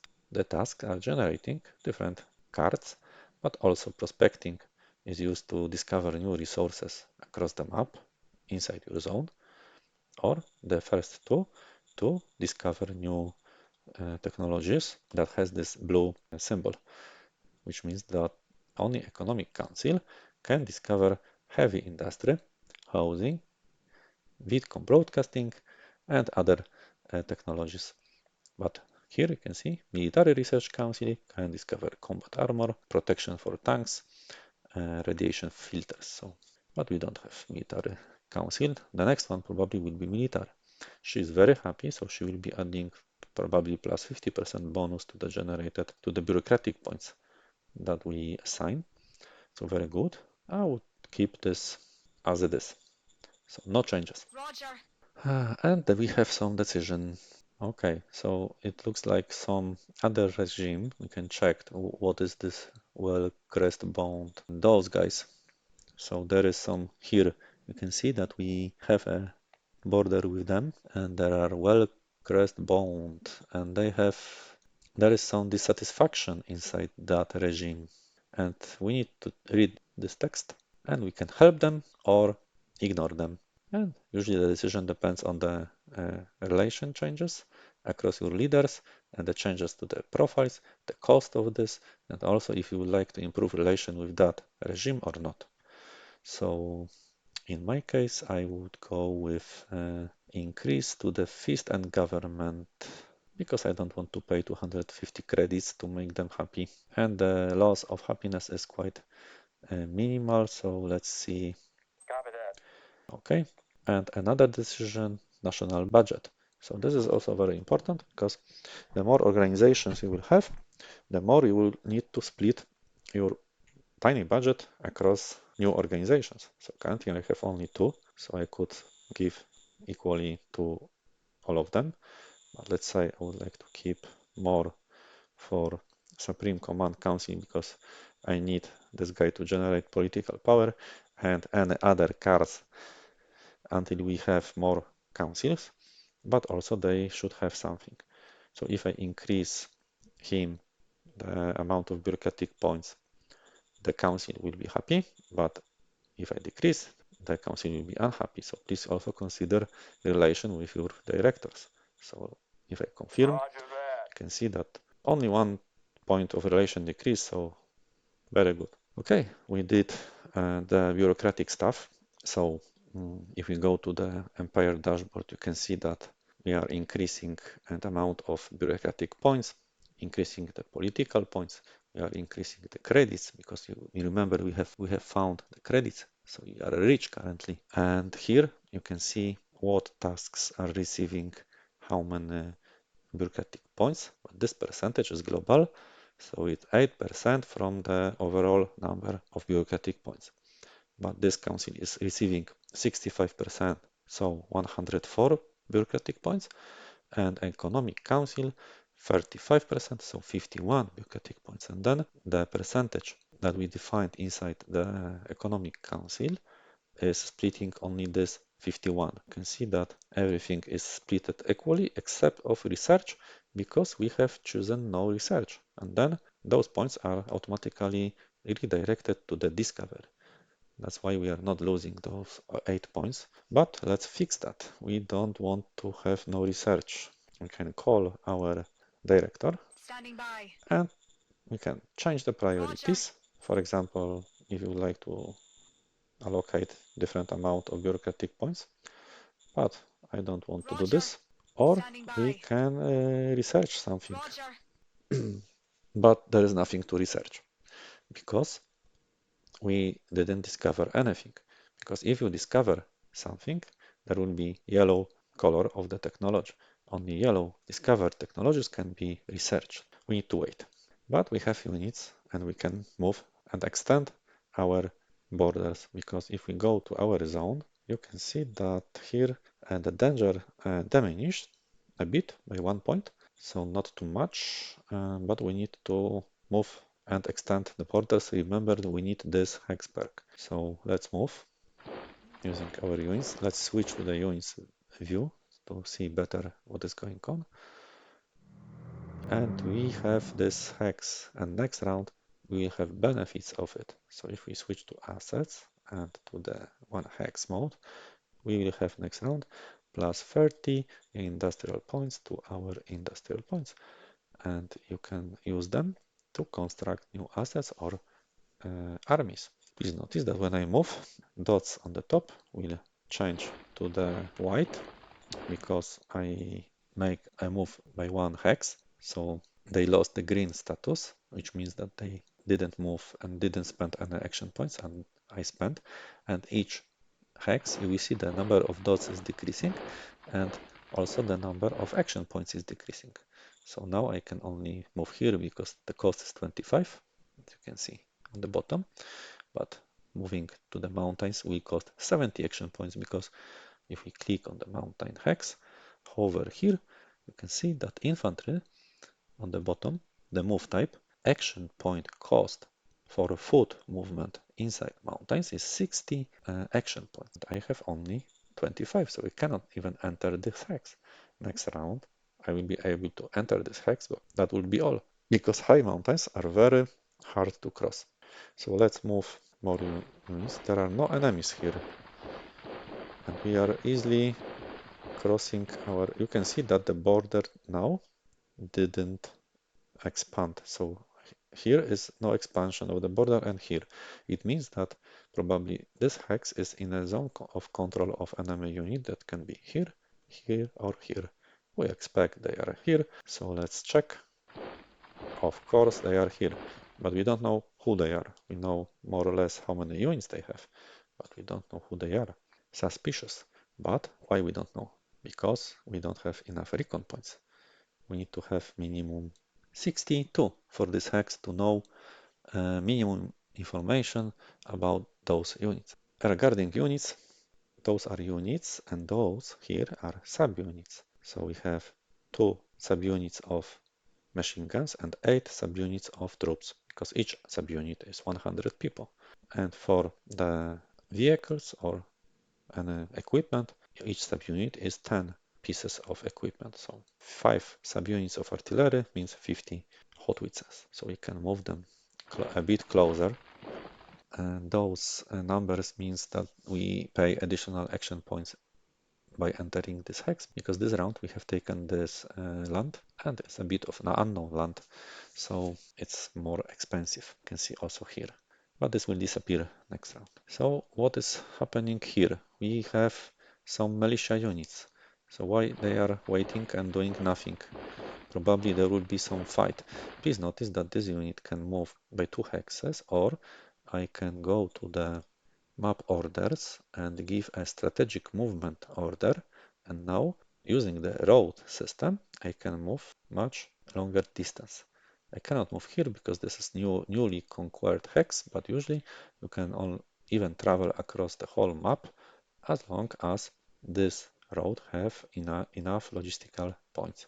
We can check them using this current points preview. So you can see here a number and you need to compare the weight of your unit with this number. If it's lower, you can move, and after the movement the number decrease by the weight of our unit because we use some tracks and infrastructure for that movement. That's all.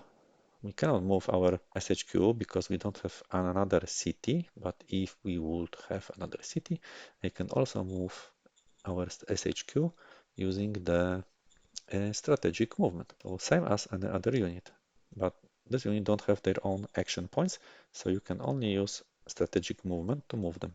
But we don't want to do this now. Please notice that our resources are increasing in our SHQ, and we can check also what is going on in our zone.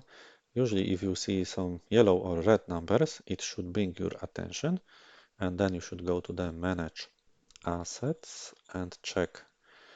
We would like to filter to everything and check what is going on. So we could consume optimally 90, but 89 was consumed. So not big deal. There was some disruption in energy delivery, but all is good.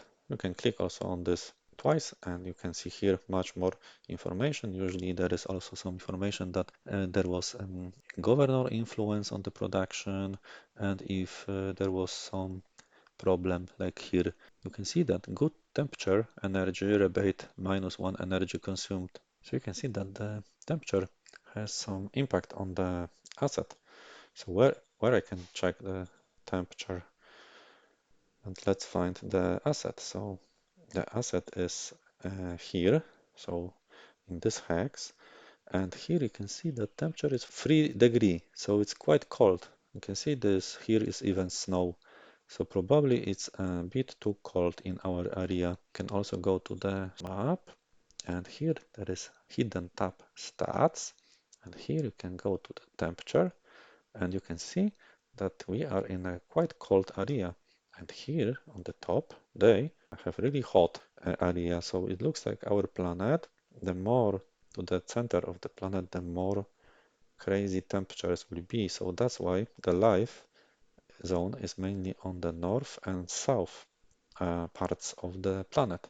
And there we have mainly the green areas. So we are in the colder area. So if you go here and click this hex, you can see they have 58 degrees on this hex this round. So like on the desert. And we have here 3 degrees. So please notice that we have also seasons. And this is late winter.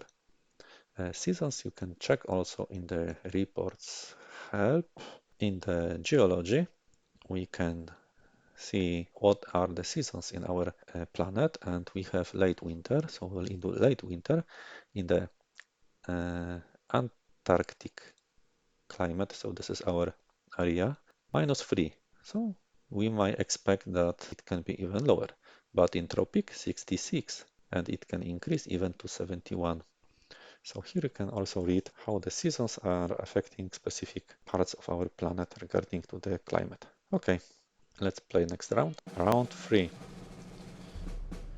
We have new cards generated, another card generated. So there are some advices from Secretary that we controlled 134 hexes. So we are doing good, and we need to conquer the whole planet. Oh, this is important information. I need to tell you about the victory conditions. So let's close this. If you go to reports, and here there is victory overview report and how to win this game. To win this game, you need to have victory score more than 50, and in the same time, your closest competitor has 25 victory score less than you.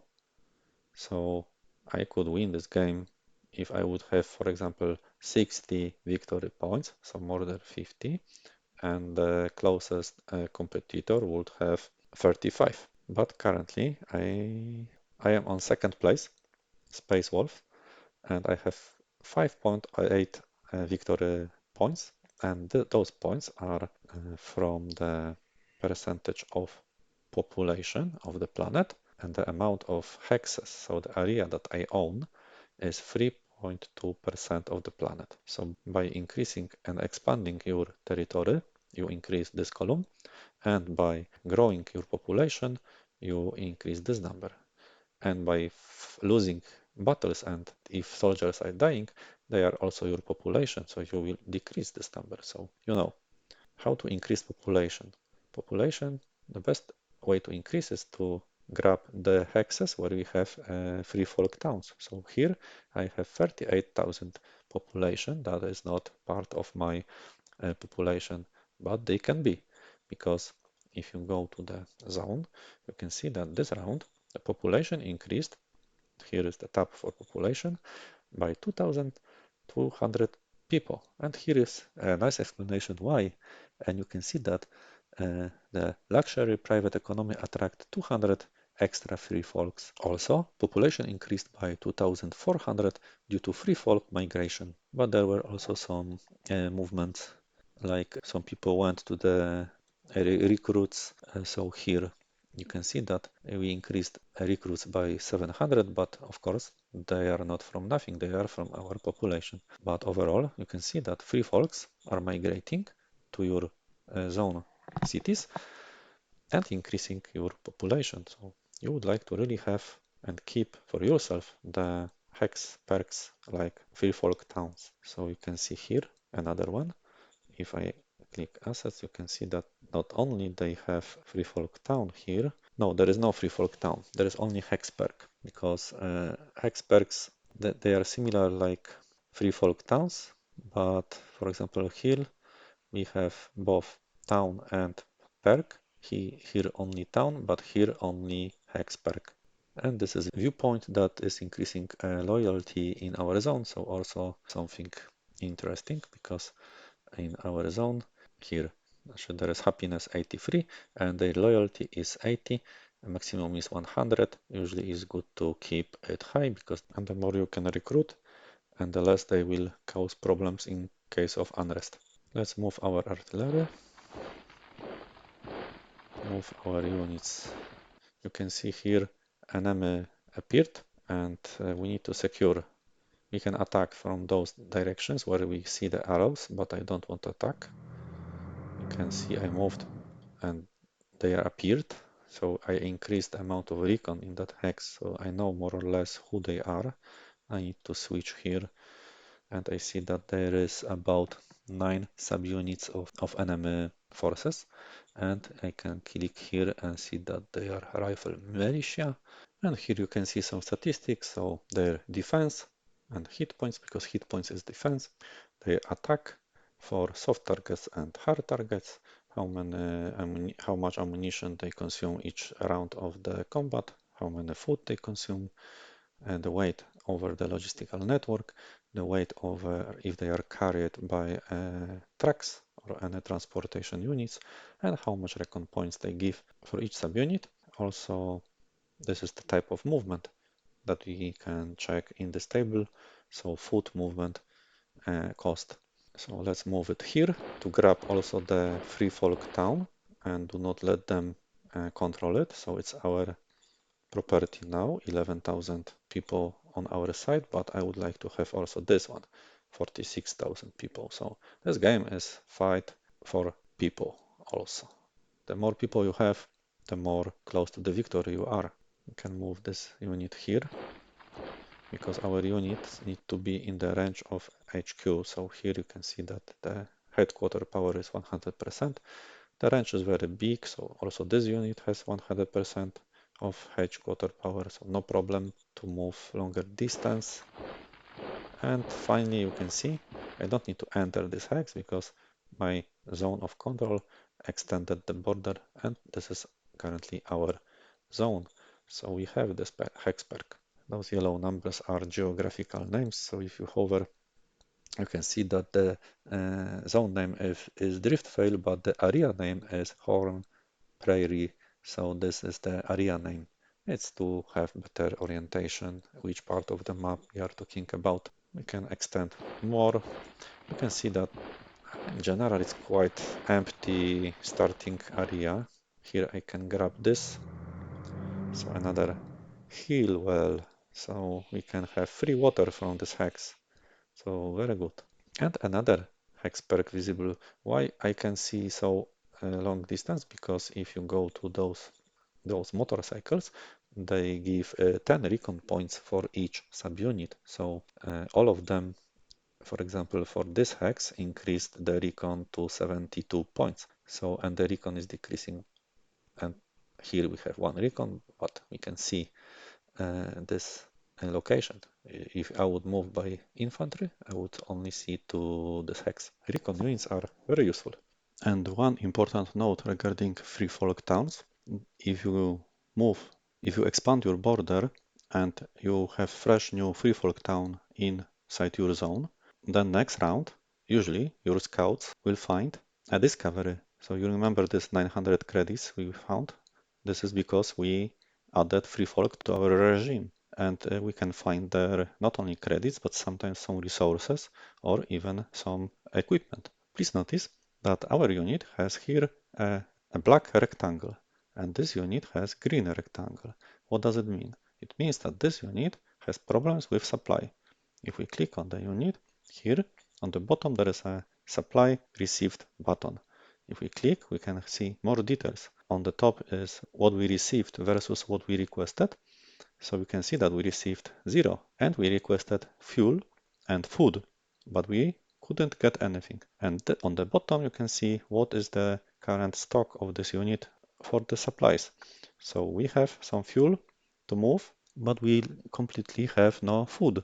So there is a problem. This can happen if we are out of the supply range.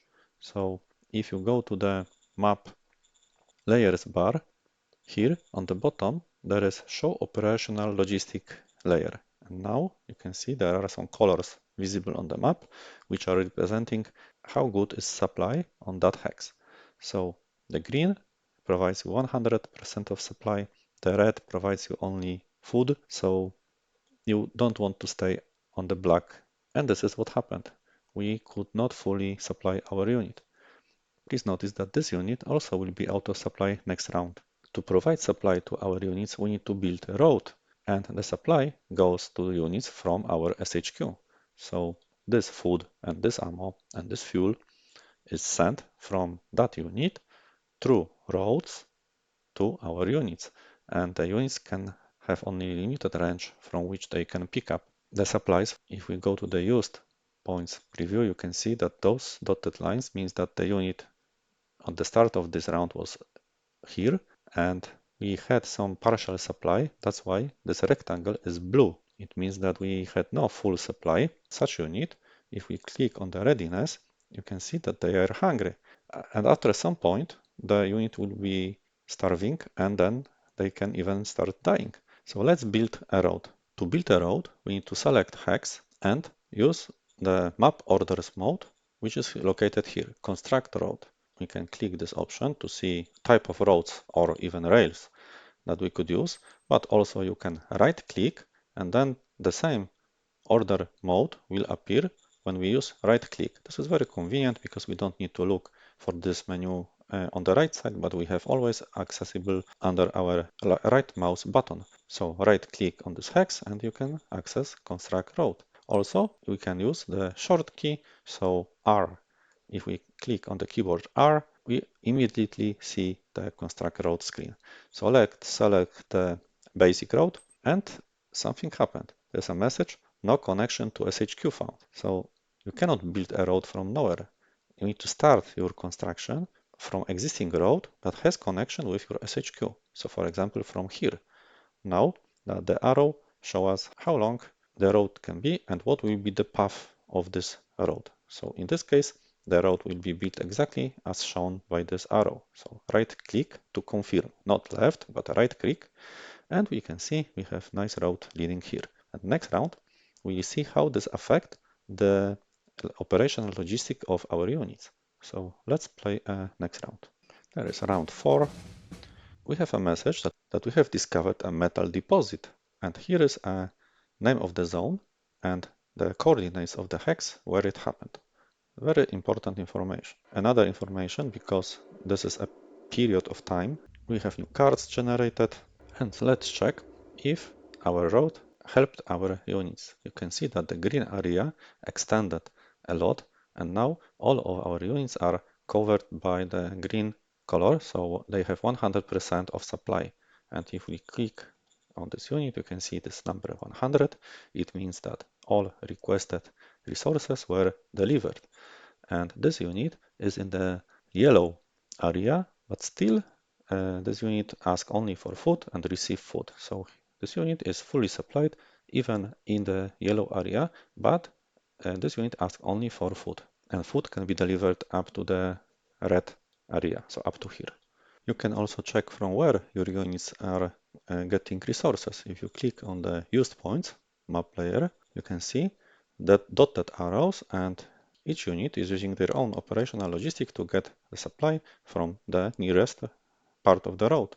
So this unit decided to get supply from here, but you can see the end of the dotted line is yellow because we are on the yellow area. Usually it's good to check your logistics using the current points. So the more green the line, the better, or bottlenecks. So if there are some other than green lines, then we should check our network because maybe too many units are using a specific direction, or preview points can be used to check what will be in the next round.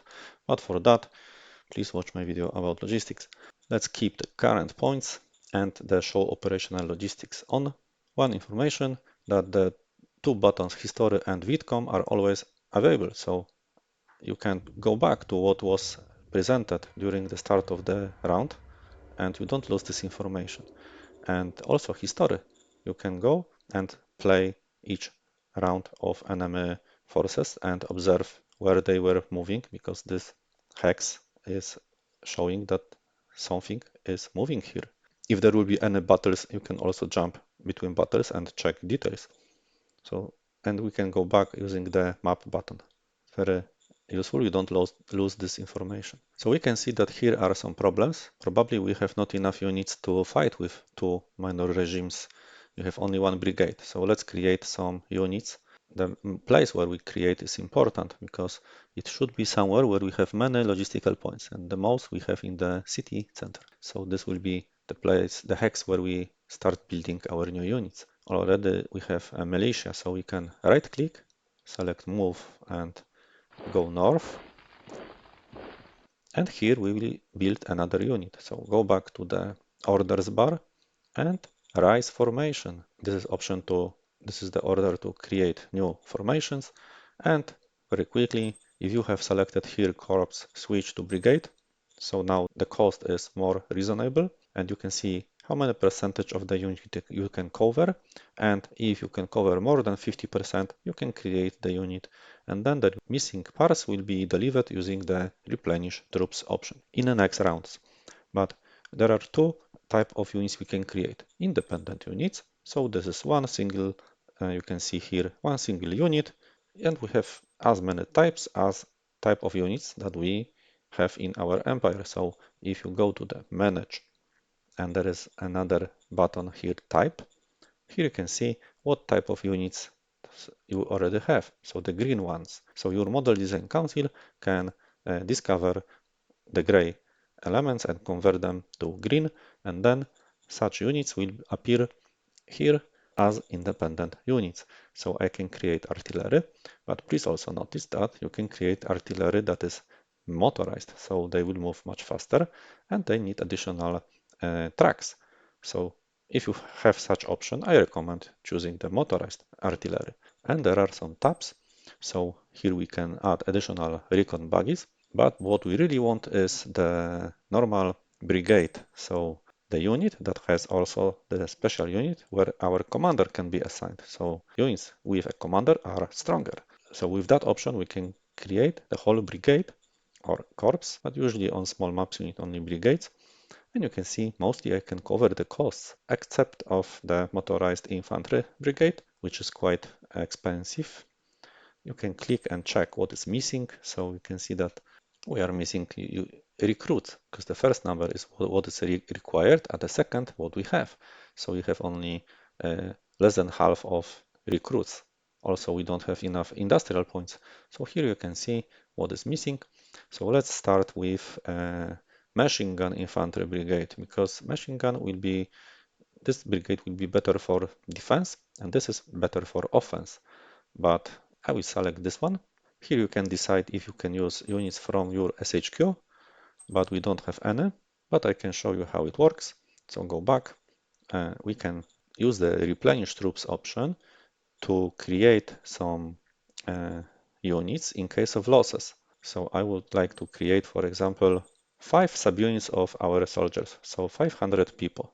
If you use this option, then if you go to the SHQ, you can see that inside the SHQ we have 500 troops. You can treat them same as here recruits. So recruits are waiting in the SHQ, but also those ready to use organized units are waiting to be sent as supplies to any units that will have losses or to any units that you would like to create. So if I now here attack this unit and declare war, let's do it for educational purposes. Here we can see what are our combat odds. So who is in favor during this battle and how much. Usually the more green this is and the higher number here is, the more probable you will win. But with 2 to 1, probably you might lose, but we'll see. Let's go. Okay. Of course, defender held. You can see that we are in the range of our commanders, so they are adding some percentage to our units, but we had to retreat. It was unsuccessful attack and we lost some units. So now this unit will have, next round, will ask for replacements because you can see this bar decreased, because this bar is representing our unit integrity. You can also see it here that we have 70% integrity. It means that we have some losses. And the color of this bar is representing the readiness. So we have 32 points of readiness. That's why the bar is blue.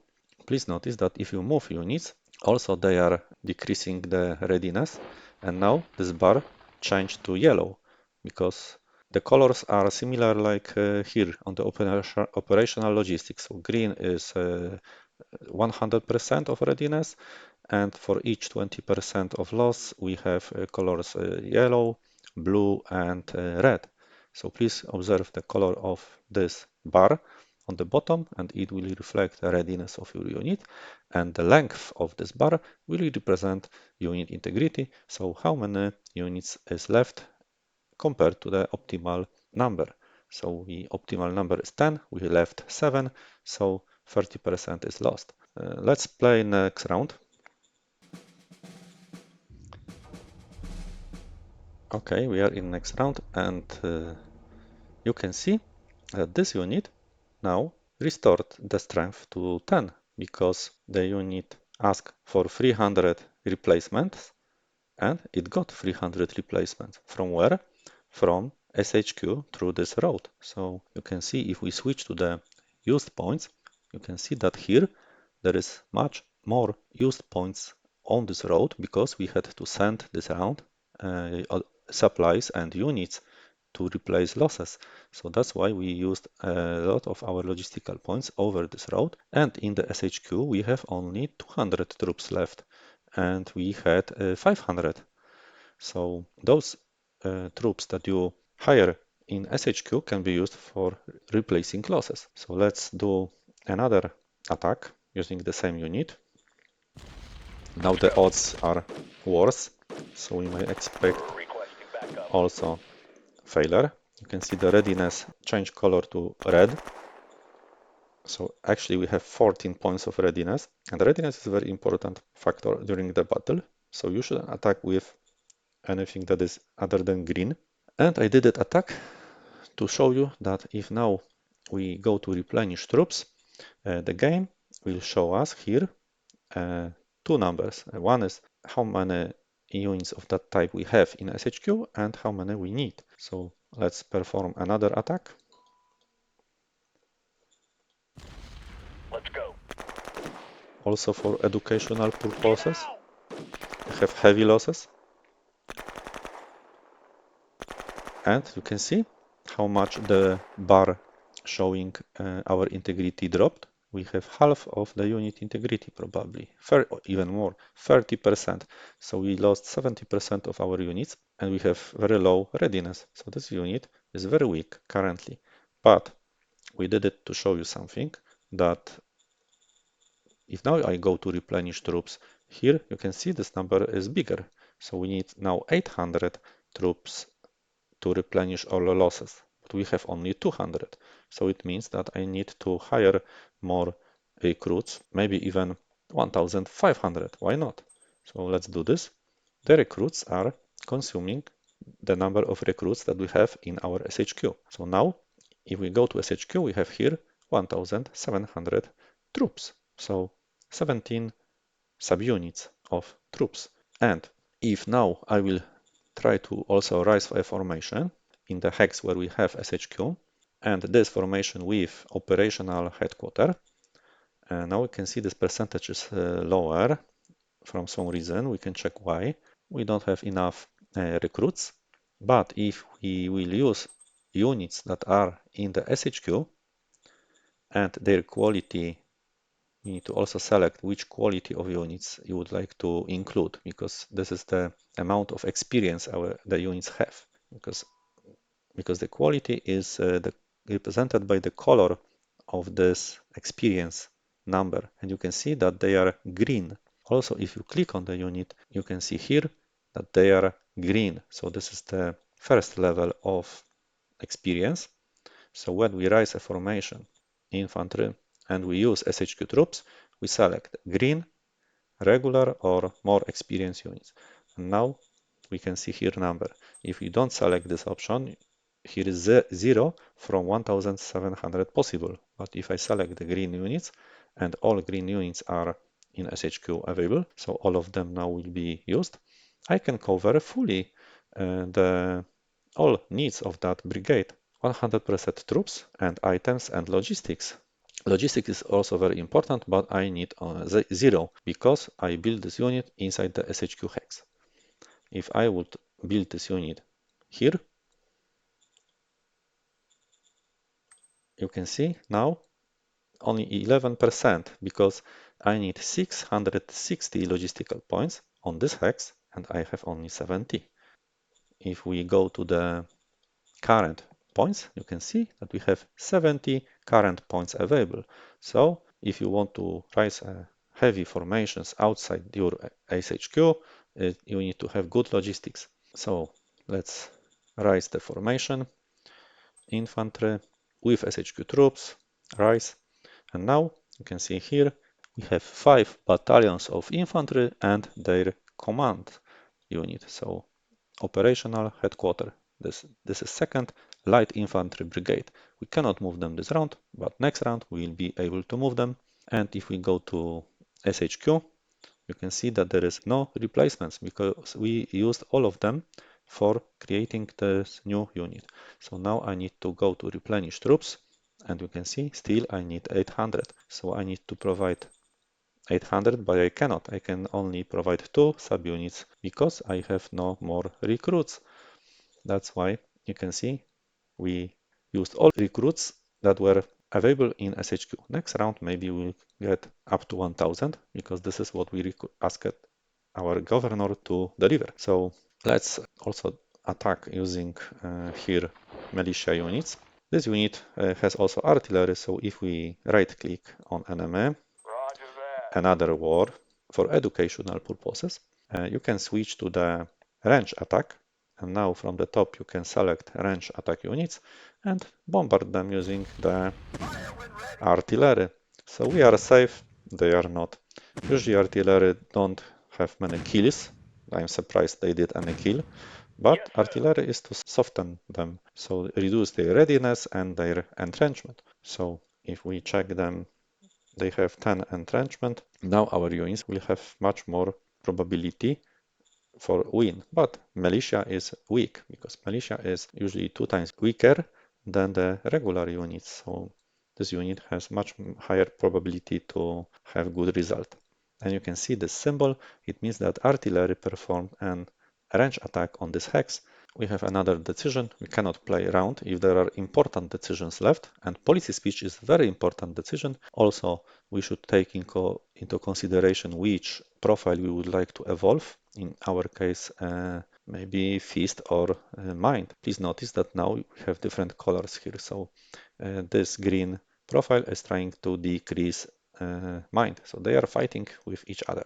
But this decision is not only about profiles, because here there will be some obligation. For example, if I will promise that my number of bureaucratic points will reach this number, I need to complete this promise. Otherwise, my war score will drop. But let's select this one. Roger that. Because bureaucratic points will be quite easy to achieve. Because to do this, we can create new assets that create bureaucratic points. We have currently only high command, but to create new assets, we need to select option construct or C on the keyboard. And in that hex, there is government tab. And you can see there are bureaucratic offices, but this is upgrade. So we already have bureaucratic offices. Let's check if we have bureaucratic offices. Yes, we have them. So we have 50 bureaucratic points thanks to that building. So if you would construct a new building that has higher level, this is how upgrade works in Shadow Empire. You simply create a new building and it has higher level. For example, we already have track station level 1.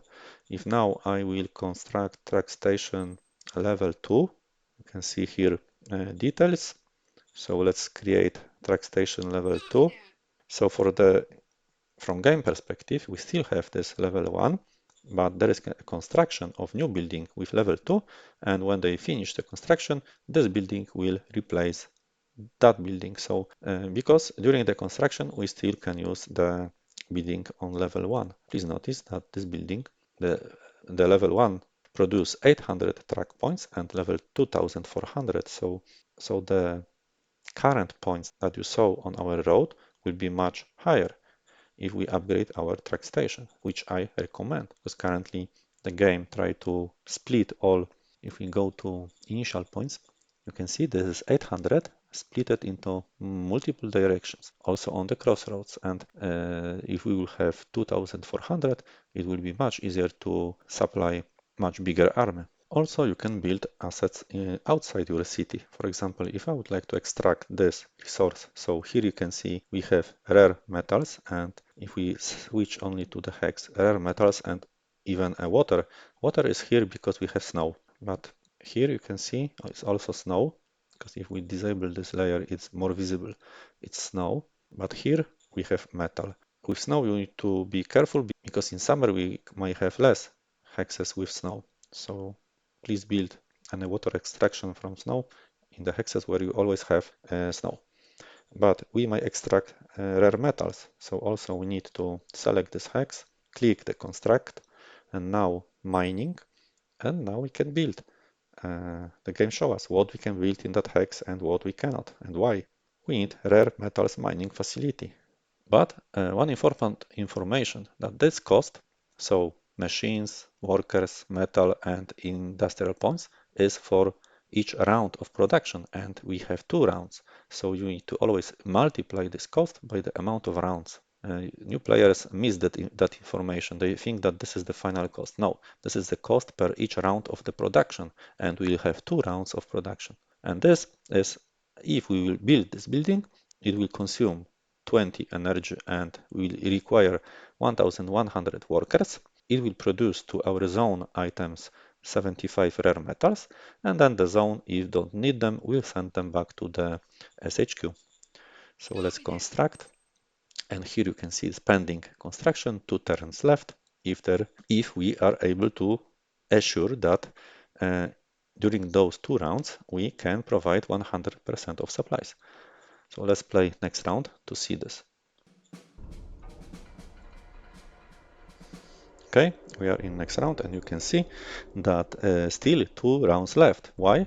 Because we couldn't provide last rounds any machines, and also there is a problem with industrial points. So if we go here, you can see that we have some industrial points, but last round we probably had 0 because we created a big unit, our brigade.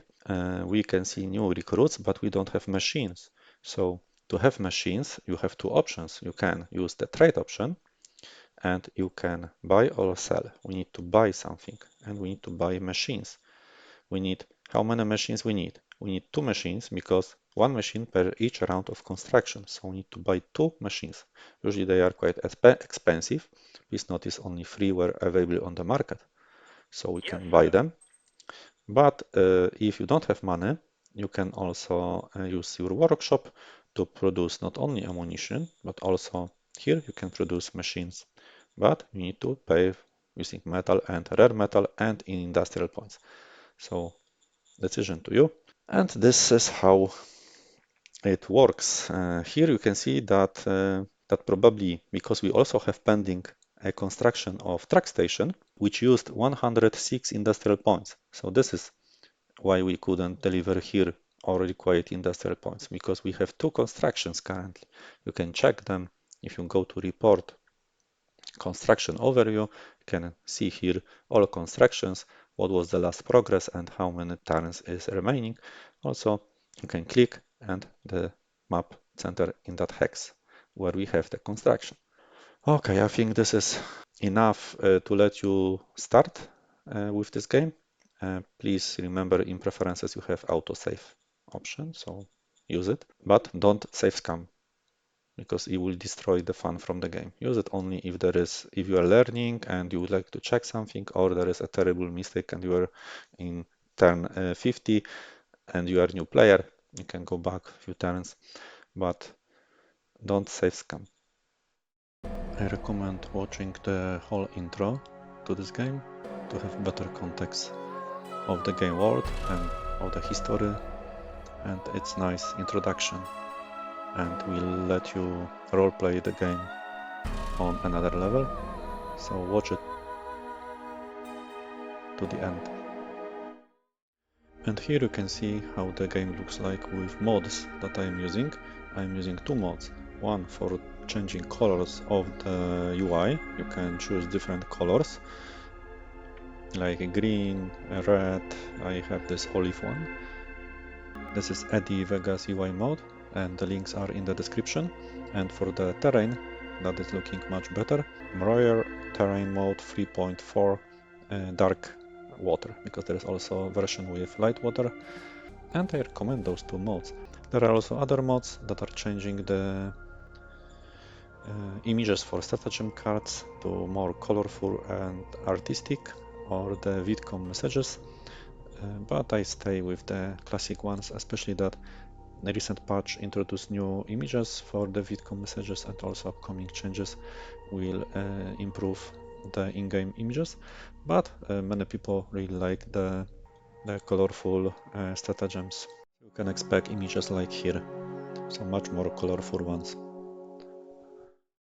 Please check other videos in Shadow Empire Academy playlist, especially I recommend the one about logistics, and then also model design, upgrading units, formations, leaders, factions, and much more in future. Thank you for watching and enjoy this great game.